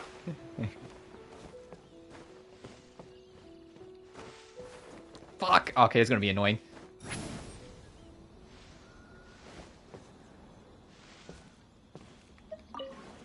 Oh, I can sit this side of her as well if I want.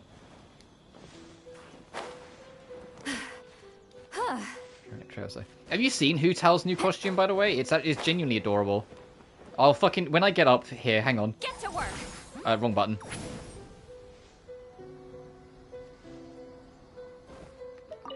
There we go. I'm gonna wait for this shield to burn out. But whilst I do...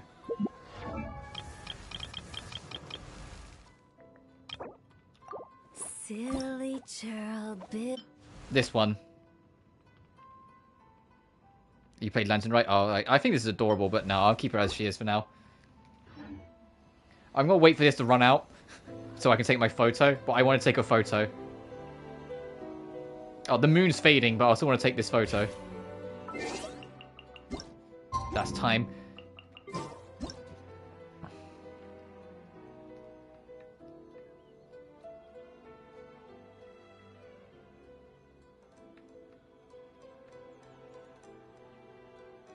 That'll do. Did it save? No, you bitch! It kicked me out because the time passed. It kicked me out because the time passed. You fucker, it didn't save. No! I was robbed!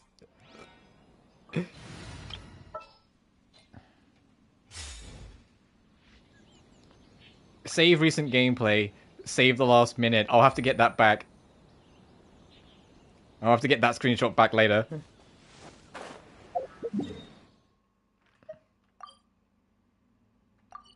Anyway, we've got one last thing to do. I don't think she'll still be there because the quest advanced. The quest advanced, like it literally said new objective, so it's just that you could stay there until the morning.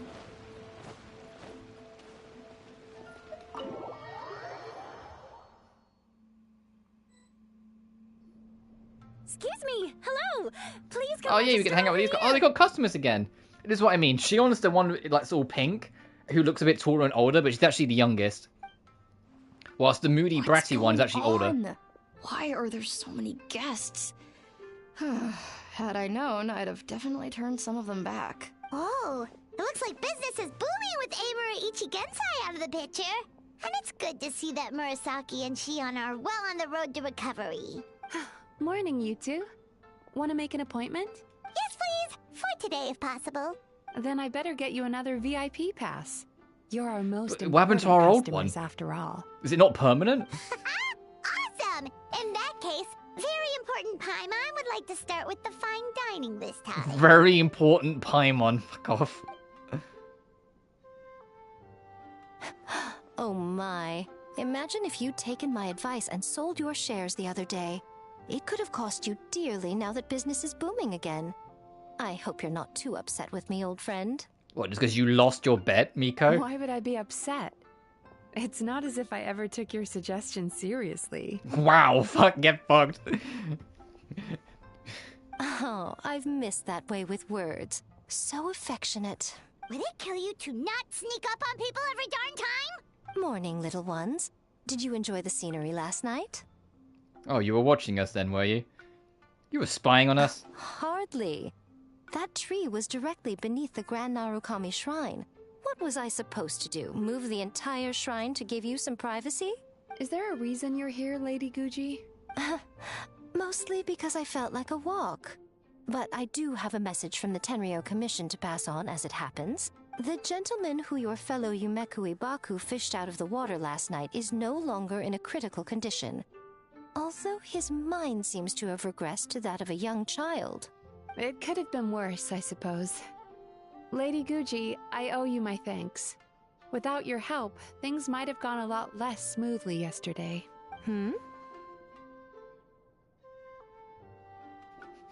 Wasn't me. Come on, Miko. You've always been worse than me at keeping secrets. I admit that I feel inferior around you, and have an urge to prove myself. How could I not? But maybe these feelings are what have driven me to take this business as far as I have. My sense of inferiority keeps my ego in check, and my desire to prove myself gives me the strength to persevere. I'm able to accept these parts of me for what they are. There's no need for you to tiptoe around them. Oh, you could have told me sooner. The poor traveler here has been doing all my running around for me. True. But then again, without the traveler's help, you'd have been placed in a difficult position.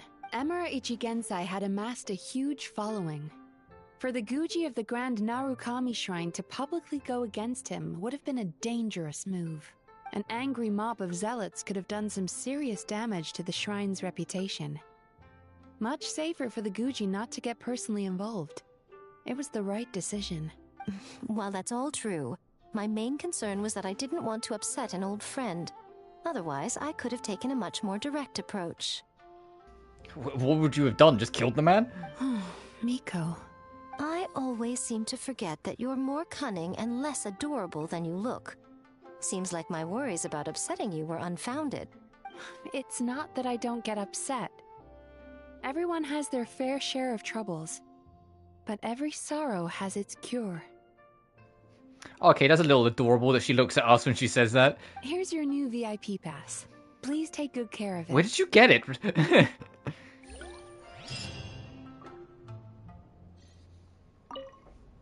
Could we go over your past experiences when you have a moment?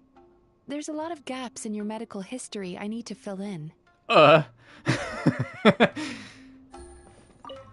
hello, little one. It's been a while since you last came to seek your fortune at the shrine.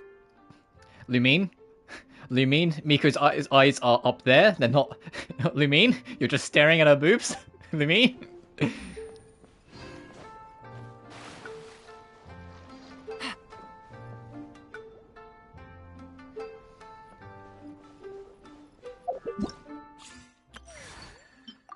Oh, the reward for beating the story. Okay. Oh, this is a new thing. I'm going to mess with this in my spare time. But it's like a whole thing where it's like... Yeah, you have to go find your companions around the world. Literally, all of these characters are somewhere in the world right now, and you can go find them and talk to them. And then they get added to the anecdote record. As you can tell, it's not everywhere. It's just Mondstadt, Leeway, and Inazuma. But I imagine they will do more of this later. But yeah, you can go find certain party members. Or certain old party members and hang out with them now.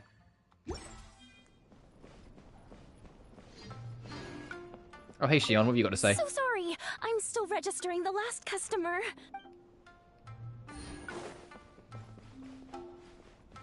Oh, here's the therapy chair we was in. Where's the other one? She's got to be around here somewhere. There she is. Hey, Shiba. Ugh, we've got to turn some of them back. I love her voice.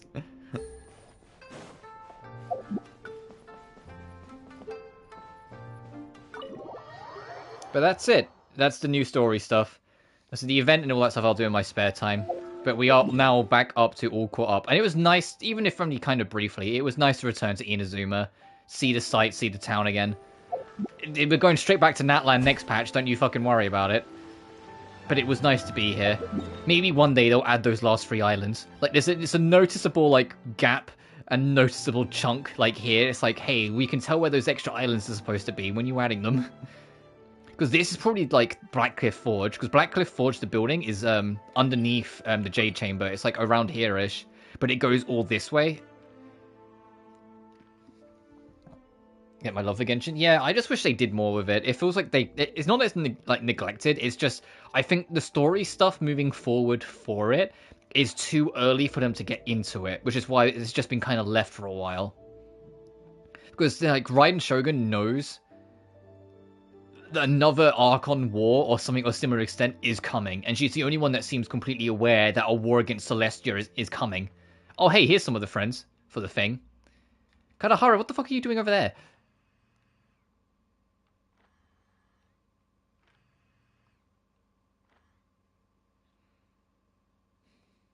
But I just wish they did more in general. It was just nice to be back. But next patch, this corner is getting added, the volcano. But there's still one more patch after that to be added. I don't know whether it's going to fill in this gap or if it's going to be up here. But there's still one more Natlan map patch to be expected after this one, which is the next patch. So I'll see you guys in 6 weeks for this then, I assume. But then after that, Snezhnaya is in the northwest corner of the map, so I wouldn't be surprised if we have to go through Fontaine to get to it.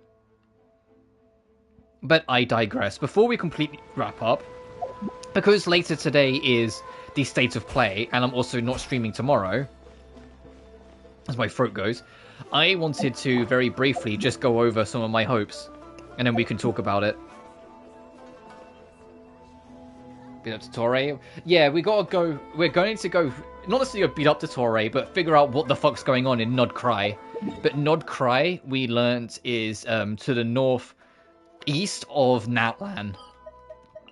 But that doesn't mean it's here, because it's on the border of Snezhnaya, so that's more likely to mean it's, like, here. If you go northeast, it's more likely to mean it's somewhere around, like, the borders of Fontaine. But we know this is Mount Asus. This is the last Fontaine expansion we've still yet to get. This is Mount Asus, so it's more likely to be, like, higher up. Because for those who are wondering, yeah, we're missing... we're missing the Dandelion Sea. We're missing the... I forget what the other town's called, but we're missing a town, and we're missing Black Manor in Mondstadt. We're missing the Blackcliff Forge in Liyue. We're missing 3 islands from Inazuma. We're missing this bottom chunk and border of Sumeru. We're missing Mount Isus in Fontaine, and Natlan. We're about to get the volcano, but we're still missing the Mare Jave, which is either going to be here or up here. We don't know yet. So, like, every region still has something to expect to come yet. And my big theory is when Celestia crashes down, it's going to crash down here. Which is why this is just a giant chunk of ocean here for no good reason. I think it's going to crash there and fill up all that space. And my reasoning for it is that if you go to, like, here... I'll show you. If you go to, like, here... this is, like, the closest possible point you can get to it, and it's, like, nigh on right above you. Okay, it's kind of fading. Let me see if I can get a good angle, but it's, like, nigh on right above us. But, yeah, I want to talk about my state of play big theories. Yeah, you can see it a bit easier now. It's literally right above where you are.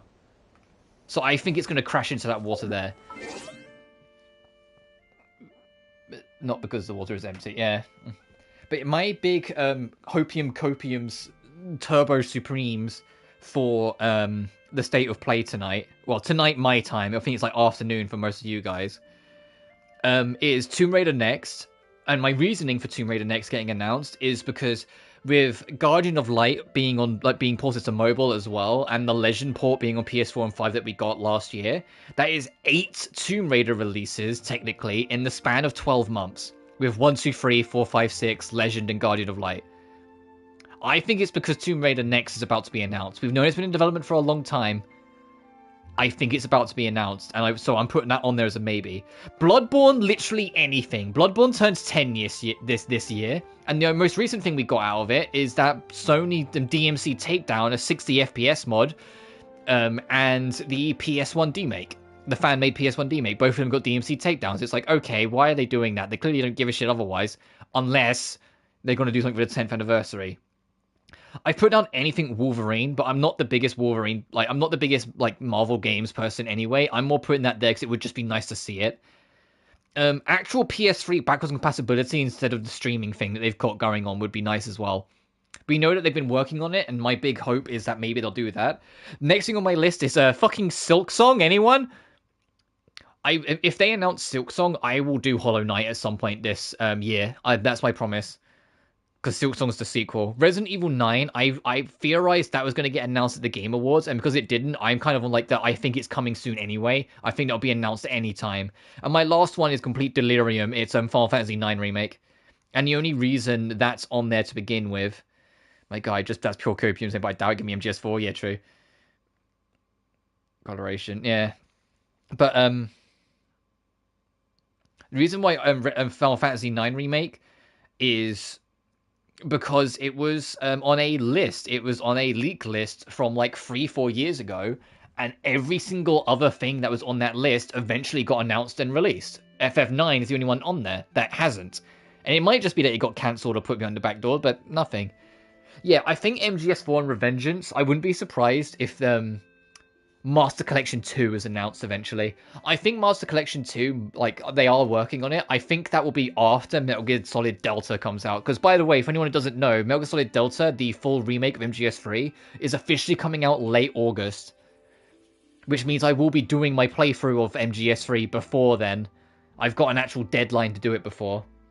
I'll probably do it in, like, June, to be honest. That's what I'm kind of thinking. Like, June, like, there's not really much going on in June other than Skirk's release. So I will probably do it then. And which hopefully I'll have enough rolls, because look at how many I don't have. Look, I have 15 total. Like, yeah, I'm really going to fucking get Skirk with these. Now, hopefully I'll have more by then.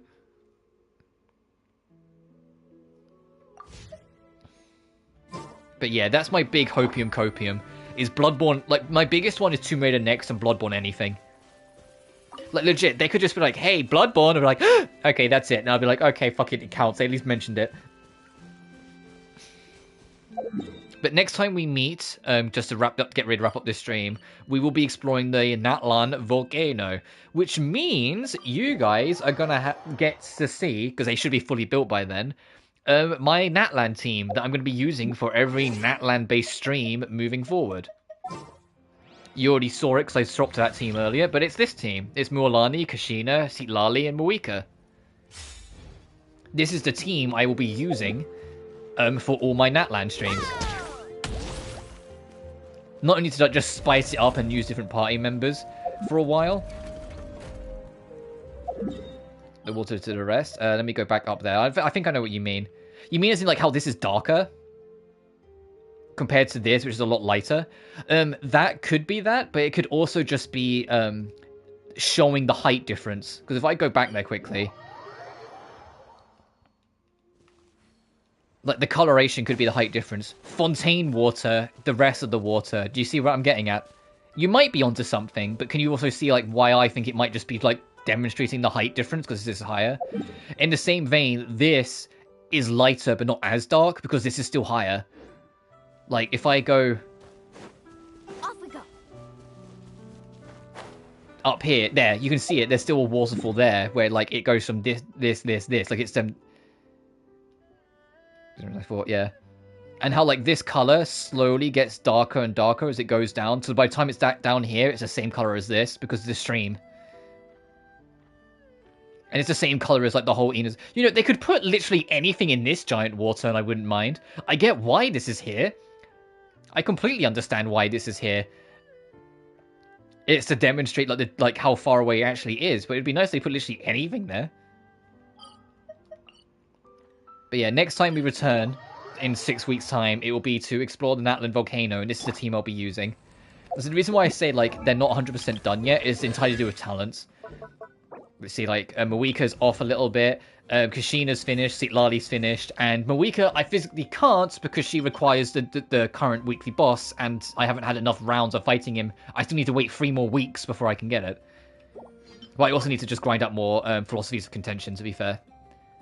Which, the domain opens up again tomorrow, so I'll do that then, because I'm off tomorrow. But yes, to remind everyone again, and there is going to be a post on it on Friday morning, or Friday around when I would usually stream.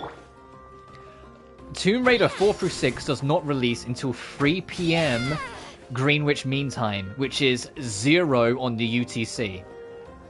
So you can work out your time zone difference from there, but because it doesn't launch till 3 PM my time, it means I won't be playing it and streaming it at the 9 AM I usually aim for my streams. It will be 6 hours after I usually stream, I will be streaming it. But then we'll be playing it basically all evening into the night. So that's a reminder, I am streaming on Friday, but not at my usual time. It will be later.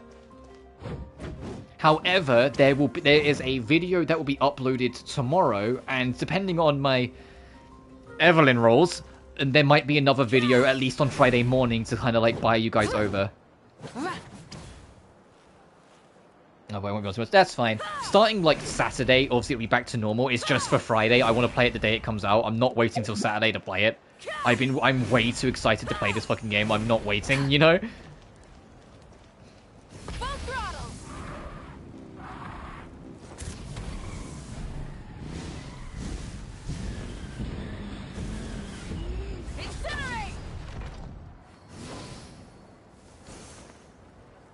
But I digress. I will see you guys Friday. Well, so there's a bonus video that's uploading tomorrow, which is basically the bonus level and last secret of Tomb Raider 3. Basically to have that 100% covered. So there's still going to be a little Tomb Raider content tomorrow. But then I will see you guys Friday afternoon for Tomb Raider The Last Revelation. Sleep schedule, I don't even have sleep. Yeah, that's fair, dude. So until then, thank you all so much for watching. Remember to like and subscribe if you haven't already. It genuinely helps the channel grow. Additionally, you can find my BlueSky and Patreon in the description of every single video. And lastly, consider joining the membership, where you can get access to a bunch of emotes. But until next time, you guys take care now.